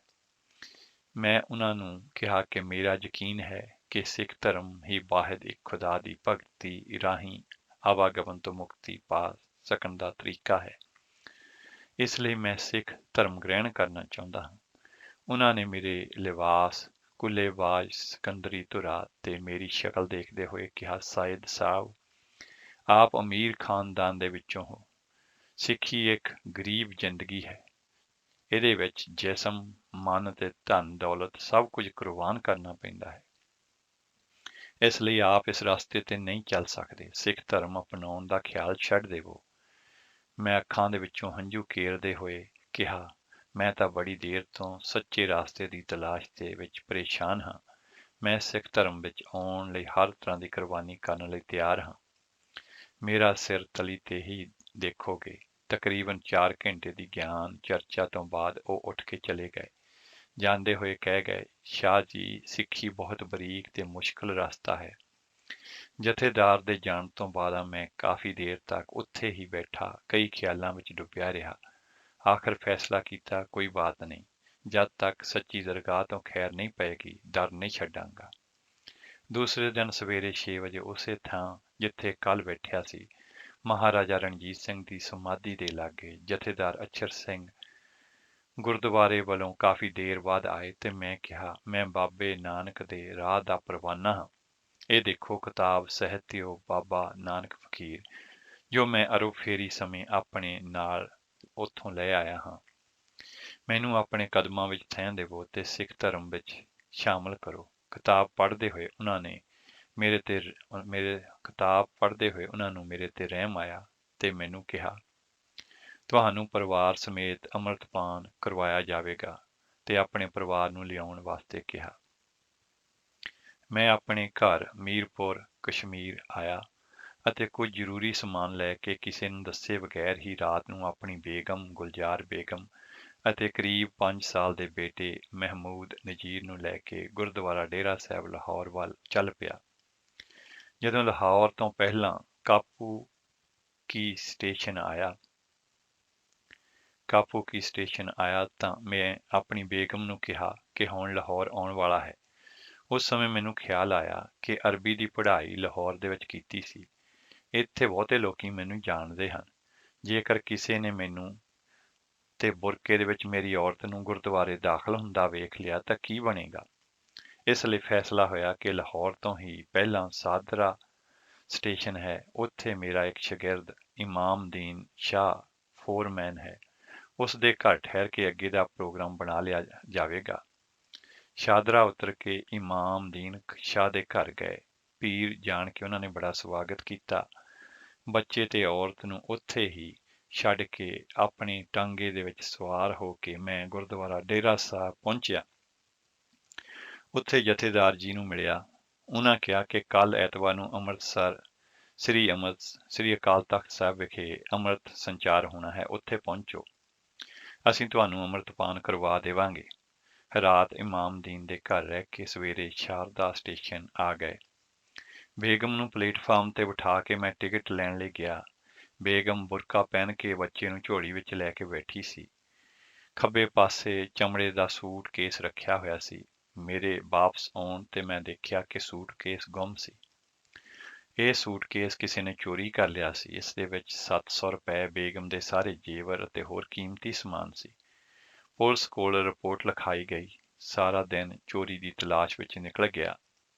ਦੂਸਰੇ ਦਿਨ ਅੰਮ੍ਰਿਤਸਰ ਅਕਾਲ ਤਖਤ ਸਾਹਿਬ ਪਹੁੰਚ ਕੇ ਪੁੱਛਿਆ ਕਿ ਲਾਹੌਰ ਦੇ ਗੁਰਦੁਆਰਾ ਡੇਰਾ ਸਾਹਿਬ ਤੋਂ ਕੋਈ ਗੁਰਦੁਆਰੇ ਦਾ ਪ੍ਰਬੰਧਕ ਤਾਂ ਨਹੀਂ ਆਇਆ, ਤਾਂ ਉਹਨਾਂ ਨੇ ਜਵਾਬ ਦਿੱਤਾ ਕਿ ਕੱਲ ਆਪ ਦਾ ਸਾਰਾ ਦਿਨ ਇੰਤਜ਼ਾਰ ਕਰਕੇ ਵਾਪਸ ਚਲੇ ਗਏ ਨੇ ਤੇ ਅੱਜ ਅੰਮ੍ਰਿਤ ਸੰਚਾਰ ਨਹੀਂ ਹੋਣਾ, ਸਿਰਫ ਐਤਵਾਰ ਵਾਲੇ ਦਿਨ ਨੂੰ ਹੀ ਹੁੰਦਾ ਹੈ। ਸਿਰਫ ਐਤਵਾਰ ਵਾਲੇ ਦਿਨ ਨੂੰ ਹੀ ਹੁੰਦਾ ਹੈ। ਫਿਰ ਸ਼੍ਰੋਮਣੀ ਗੁਰਦੁਆਰਾ ਪ੍ਰਬੰਧਕ ਕਮੇਟੀ ਦੇ ਦਫ਼ਤਰ ਦੇ ਵਿੱਚ ਸਰਦਾਰ ਮੋਹਨ ਸਿੰਘ, ਜਥੇਦਾਰ ਗੁਰਮੁਖ ਸਿੰਘ ਮੁਸਾਫਰ ਆਦਿ ਨੂੰ ਮਿਲਣ ਦੀ ਕੋਸ਼ਿਸ਼ ਕੀਤੀ, ਪਰ ਕਾਮਯਾਬੀ ਨਾ ਮਿਲੀ। ਫਿਰ ਘੰਟਾ ਘਰ ਜਿੱਥੇ ਬੇਗਮ ਨੂੰ ਬਿਠਾ ਕੇ ਆਇਆ ਸਾਂ, ਉੱਥੇ ਪੁੱਜਾ ਤੇ ਕਿਹਾ, ਇੱਥੇ ਕੋਈ ਬਾਤ ਨਹੀਂ ਪੁੱਛਦਾ। ਬੇਗਮ, ਜਿਸ ਦਾ ਪਿਆਰਾ ਜੇਵਰ ਚੋਰੀ ਹੋ ਚੁੱਕਾ ਸੀ, ਇੱਕ ਲੰਮਾ ਸਾਹ ਲੈ ਕੇ ਬੋਲੀ, ਪਹਿਲਾਂ ਹੀ ਸਾਡਾ ਬੜਾ ਭਾਰੀ ਨੁਕਸਾਨ ਹੋ ਗਿਆ ਹੈ। ਹੁਣ ਇਹ ਲੋਕ ਵੀ ਕੋਈ ਬਾਤ ਨਹੀਂ ਪੁੱਛਦੇ। ਚਲੋ ਵਾਪਸ ਆਪਣੇ ਘਰ ਮੀਰਪੁਰ ਚਲੀਏ। ਮੈਂ ਸਮਝ ਗਿਆ ਕਿ ਬੇਗਮ ਦਾ ਦਿਲ ਡੋਲ ਗਿਆ ਹੈ। ਮੈਂ ਉਸ ਨੂੰ ਸਮਝਾਇਆ ਕਿ ਅਸੀਂ ਹਕੀਕਤ ਦੇ ਦਾਇਰੇ ਦੇ ਵਿੱਚ ਦਾਖਲ ਹੋਣ ਵਾਲੇ ਹਾਂ। ਪਤਾ ਨਹੀਂ ਇਸ ਤੋਂ ਪਹਿਲਾਂ ਕਿਤਨੇ ਇਮਤਿਹਾਨ ਹੋਣਗੇ। ਉਸ ਨੇ ਆਖਿਆ, ਸਾਡੇ ਕੋਲ ਇੱਕ ਪੈਸਾ ਵੀ ਨਹੀਂ ਬਚਿਆ, ਸਵੇਰ ਤੋਂ ਭੁੱਖੇ ਬੈਠੇ ਹਾਂ। ਮੈਂ ਕਿਹਾ, ਘਬਰਾਉਣ ਦੀ ਕੋਈ ਲੋੜ ਨਹੀਂ। ਦੇਖ, ਤੇਰੇ ਹੱਥ ਦੇ ਵਿੱਚ ਭਾਰੀ ਸੋਨੇ ਦੀ ਅੰਗੂਠੀ ਹੈ, ਇਸ ਨੂੰ ਬਾਜ਼ਾਰ ਦੇ ਵਿੱਚ ਵੇਚ ਕੇ ਅਸੀਂ ਪੈਸੇ ਲੈ ਲਵਾਂਗੇ। ਐਸਾ ਹੀ ਹੋਇਆ। ਹਾਲ ਬਾਜ਼ਾਰ ਦੇ ਵਿੱਚੋਂ ਅਸੀਂ ਖਾਣਾ ਖਾਧਾ ਤੇ ਵਾਪਸ ਲਾਹੌਰ ਗੁਰਦੁਆਰੇ ਡੇਰਾ ਸਾਹਿਬ ਜਥੇਦਾਰ ਜੀ ਨੂੰ ਮਿਲੇ ਤੇ ਆਪਣੀ ਹੱਡਬੀਤੀ ਦਾਸਤਾਨ ਸੁਣਾਈ। ਉਹਨਾਂ ਮੇਰਾ ਗੁਰਦੁਆਰਾ ਸਾਹਿਬ ਦੇ ਵਿੱਚ ਰਿਹਾਇਸ਼ ਦਾ ਮੇਰਾ ਪ੍ਰਬੰਧ ਕਰ ਦਿੱਤਾ ਅਤੇ ਜੁੱਤੇ ਘਰ ਵਿੱਚ ਮੈਨੂੰ ਸੇਵਾ ਤੇ ਲਗਾ ਦਿੱਤਾ। ਮੈਨੂੰ ਮਰਦਾਨਾ ਜੁੱਤੇ ਘਰ ਦੇ ਵਿੱਚ ਮੇਰੀ ਬੀਬੀ ਨੂੰ ਔਰਤਾਂ ਦੇ ਜੁੱਤੇ ਘਰ ਦੇ ਵਿੱਚ ਸੇਵਾ ਮਿਲ ਗਈ। ਕਾਫੀ ਸਮੇਂ ਬਾਅਦ ਜੇਠ ਸੁਦੀ 4 ਸੰਨ 1935 ਮਈ ਦੇ ਤੀਸਰੇ ਹਫ਼ਤੇ ਦੇ ਦਿਨ ਪਰਿਵਾਰ ਸਮੇਤ ਖੰਡੇ ਦੀ ਪਹੁਲ ਦਿੱਤੀ ਗਈ। ਮੇਰਾ ਨਾਮ ਪਿਰਥੀਪਾਲ ਸਿੰਘ ਤੇ ਮੇਰੀ ਪਤਨੀ ਦਾ ਨਾਮ ਇੰਦਰਜੀਤ ਕੌਰ ਤੇ ਬੇਟੇ ਦਾ ਨਾਮ ਭਗਤ ਸਿੰਘ ਰੱਖਿਆ ਗਿਆ। ਉਸ ਤੋਂ ਬਾਅਦ ਮੈਂ ਗੁਰਮੁਖੀ ਹਰਫ ਸਿੱਖ ਕੇ ਗੁਰਬਾਣੀ ਨੂੰ ਗਹਿਰਾਈ ਦੇ ਨਾਲ ਪੜ੍ਹਨਾ ਸ਼ੁਰੂ ਕੀਤਾ। ਪੂਰੇ 1 ਸਾਲ ਬਾਅਦ ਪੰਜਾ ਸਾਹਿਬ ਜਾਣ ਦਾ ਵਿਚਾਰ ਹੋਇਆ। ਉੱਥੇ ਮੇਰੀ ਬੀਵੀ ਇੰਦਰਜੀਤ ਕੌਰ ਦਾ ਟਾਈਫਾਈਡ ਦੇ ਨਾਲ ਦੇਹਾਂਤ ਹੋ ਗਿਆ ਤੇ 5 ਸਾਲਾ ਲੜਕਾ ਤੇ 5 ਸਾਲ ਦੀ ਬੱਚੀ ਉਹ ਛੱਡ ਕੇ ਗੁਰਪੁਰੀ ਸੁਧਾਰ ਗਈ। ਸਾਰੇ ਦੇਸ਼ ਦੇ ਵੱਖ-ਵੱਖ ਸ਼ਹਿਰਾਂ ਦੇ ਵਿੱਚ ਮੈਂ ਧਾਰਮਿਕ ਪ੍ਰਚਾਰ ਕਰਦਾ ਰਿਹਾ।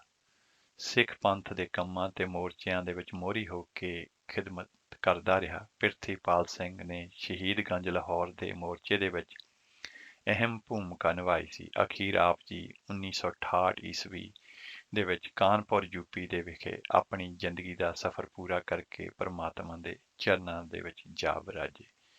ਇਹ ਦੱਸੇ ਜੀ ਉਹਨਾਂ ਦੀ ਜਿਹੜੀ ਹੈ ਜ਼ਿੰਦਗੀ ਦੀ ਕਥਾ ਕਿ ਕਿਵੇਂ ਉਹਨਾਂ ਨੇ ਸਿੱਖ ਧਰਮ ਜਿਹੜਾ ਹੈ ਉਹ ਉਹਦੇ ਵਿੱਚ ਆਏ।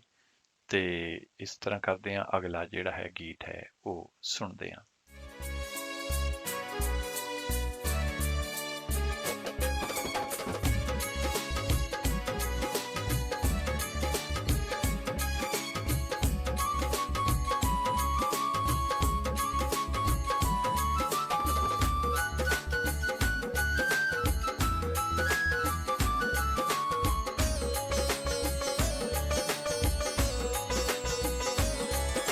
ਨਿਗਾਹ ਮਿਹਰ ਦੀ ਕਰਕੇ ਰੱਖੀ, ਸਦਾ ਝੋਲੀਆਂ ਭਰ ਕੇ ਰੱਖੀ। ਨਿਗਾਹ ਮਿਹਰ ਦੀ ਕਰਕੇ ਰੱਖੀ, ਸਦਾ ਝੋਲੀਆਂ ਭਰ ਕੇ ਰੱਖੀ। ਦੂਰ ਦੁੱਖਾਂ ਨੂੰ ਕਰਕੇ ਦਾਤਾ ਪੂਰ ਤੇਰੀ ਜਾ ਮੇਰੀਆਂ। ਤੱਕਿਆ ਆਸਰਾ ਤੇਰਾ ਬਾਕੀ ਸਭ ਢਾਈਆਂ ਢੇਰੀਆਂ। ਇੱਕ ਤੱਕਿਆ ਆਸਰਾ ਤੇਰਾ ਬਾਕੀ ਸਭ ਢਾਈਆਂ ਢੇਰੀਆਂ। ਇੱਕ ਤੱਕਿਆ ਆਸਰਾ ਤੇਰਾ ਬਾਕੀ ਸਭ ਢਾਈਆਂ ਢੇਰੀਆਂ।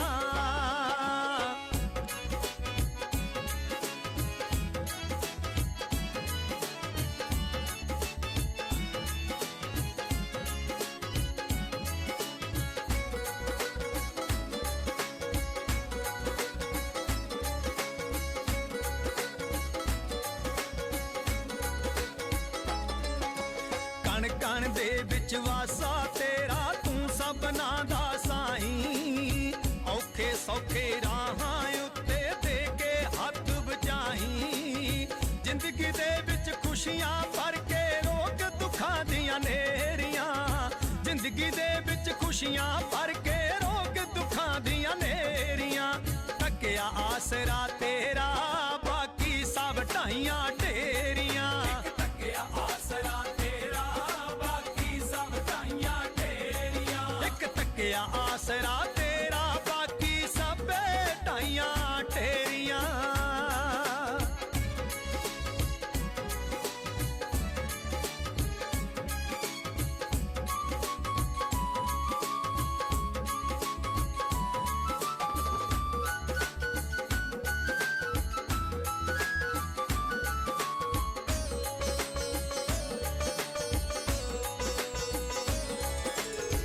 ਧੰਨੇ ਵਰਗੇ ਭਗਤਾਂ ਦੇ ਤੂੰ ਕਾਰਜ ਆਪ ਸਵਾਰੇ।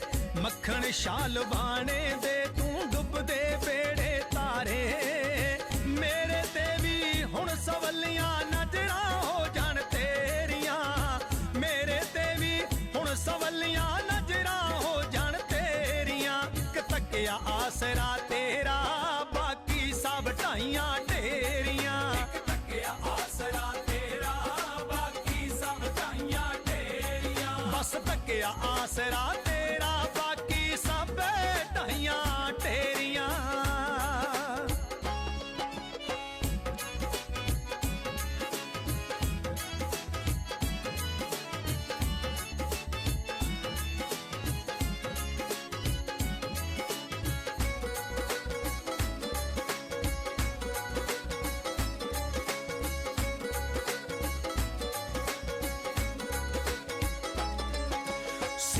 ਝੁਕਾ ਕੇ ਦਰ ਤੇਰੇ ਤੋਂ ਮੰਗੀਆਂ ਅੱਜ ਮੁਰਾਦਾਂ ਸੁਖੀ ਤੇ ਜਰਨੈਲ ਮੱਲੀ ਦੀਆਂ ਸੁਣ ਲੈ ਅੱਜ ਫਰਿਆਦਾਂ ਸਾਰੇ ਜਗ ਦੀਆਂ ਪੂਰੀਆਂ ਕਰਦੇ ਆਸਾਂ ਮਨ ਵਿੱਚ ਜਿਹੜੀਆਂ ਸਾਰੇ ਜਗ ਦੀਆਂ ਪੂਰੀਆਂ ਕਰਦੇ ਆਸਾਂ ਮਨ ਵਿੱਚ ਜਿਹੜੀਆਂ ਤੱਕਿਆ ਆਸਰਾ ਤੇਰਾ ਬਾਕੀ ਸਭ ਢਾਈਆਂ ਢੇਰੀਆਂ ਇੱਕ ਤੱਕਿਆ ਆਸਰਾ ਤੇਰਾ ਬਾਕੀ ਸਭ ਢਾਈਆਂ ਢੇਰੀਆਂ ਇੱਕ ਤੱਕਿਆ ਆਸਰਾ ਤੇਰਾ ਬਾਕੀ ਸਭ ਢਾਈਆਂ ਢੇਰੀਆਂ।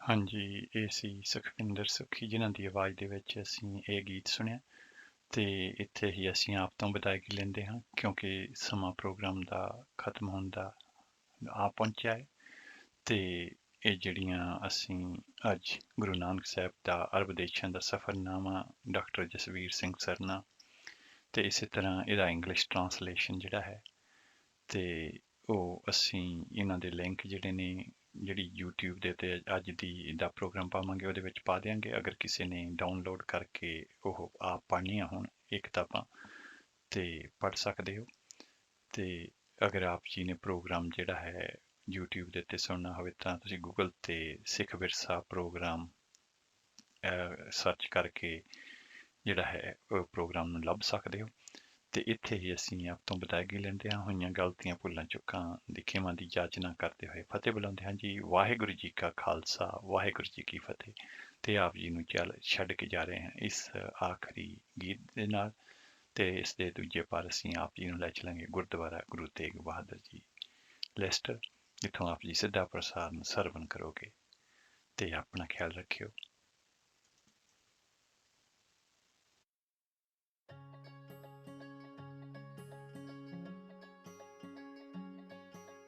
ਇੱਕੋ ਅਰਦਾਸ ਤੇਰੇ ਤਾਈਂ ਬਾਬਾ ਨਾਨਕਾ ਉਂਗਲੀ ਤੋਂ ਫੜ ਕੇ ਚਲਾਈ ਬਾਬਾ ਨਾਨਕਾ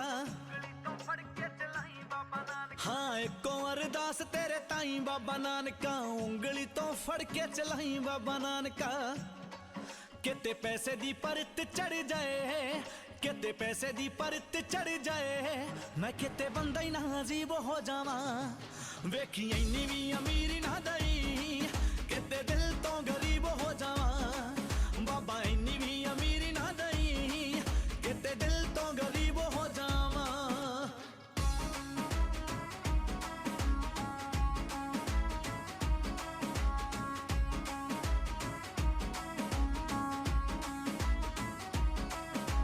ਗੱਡੀ ਤੇ ਲਿਖਾਇਆ ਸਭ ਦੇਣਿਆਂ ਦਾ ਤਾਰ ਦੇ ਤਾਂ ਵੀ ਰਹਿੰਦੇ ਮਾੜਿਆਂ ਦੇ ਚੁੱਲ੍ਹੇ ਲੱਤ ਮਾਰਦੇ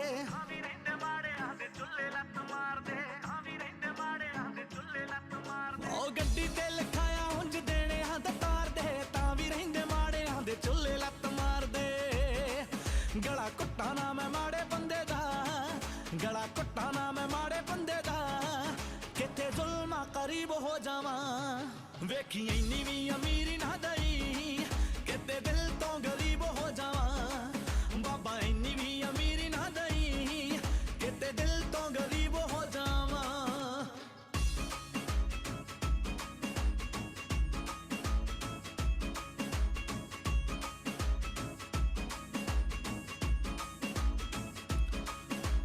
ਉਦੋਂ ਹੀ ਬੰਦਾ ਕਰੇ ਸ਼ੁਕਰਾਨਾ ਕਰਤਾਰ ਦਾ ਆਪਣੇ ਤੋਂ ਮਾੜੇ ਵੱਲ ਨਿਗਾਹ ਰਹੇ ਮਾਰਦਾ ਆਪਣੇ ਤੋਂ ਮਾੜੇ ਵੱਲ ਨਿਗਾਹ ਰਹੇ ਮਾਰਦਾ ਆਪਣੇ ਤੋਂ ਮਾੜੇ ਵੱਲ ਨਿਗਾਹ ਰਹੇ ਮਾਰਦਾ ਹਾਂ ਉਦੋਂ ਬੰਦਾ ਕਰੇ ਸ਼ੁਕਰਾਨਾ ਕਰਤਾਰ ਦਾ ਆਪਣੇ ਤੋਂ ਮਾੜੇ ਵੱਲ ਨਿਗਾਹ ਰਹੇ ਮਾਰਦਾ ਮੰਗਾ ਹੋਰ ਕੀ ਮੈਂ ਬਾਬਾ ਨਾਨਕਾ ਮੰਗਾ ਹੋਰ ਕੀ ਮੈਂ ਬਾਬਾ ਨਾਨਕਾ ਜੇ ਤੇਰੇ ਚਰਨਾਂ ਕਰੀਬ ਹੋ ਜਾਵਾਂ ਵੇਖੀ ਇੰਨੀ ਵੀ ਅਮੀਰ ਨਾ ਦਈ ਕਿਤੇ ਦਿਲ ਤੋਂ ਗਰੀਬ ਹੋ ਜਾਵਾਂ ਬਾਬਾ ਇੰਨੀ ਵੀ ਅਮੀਰ ਨਾ ਦਈ ਕਿਤੇ ਦਿਲ ਤੋਂ ਗਰੀਬ ਹੋ ਜਾਵਾਂ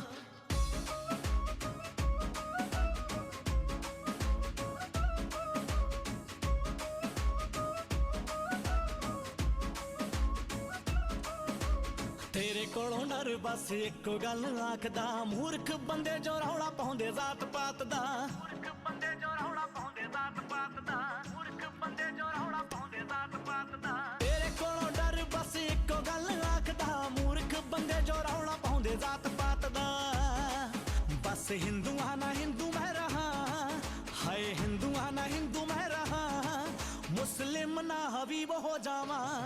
वेखी इन्नी भी अमीरी ना दई कि दिल तो गरीब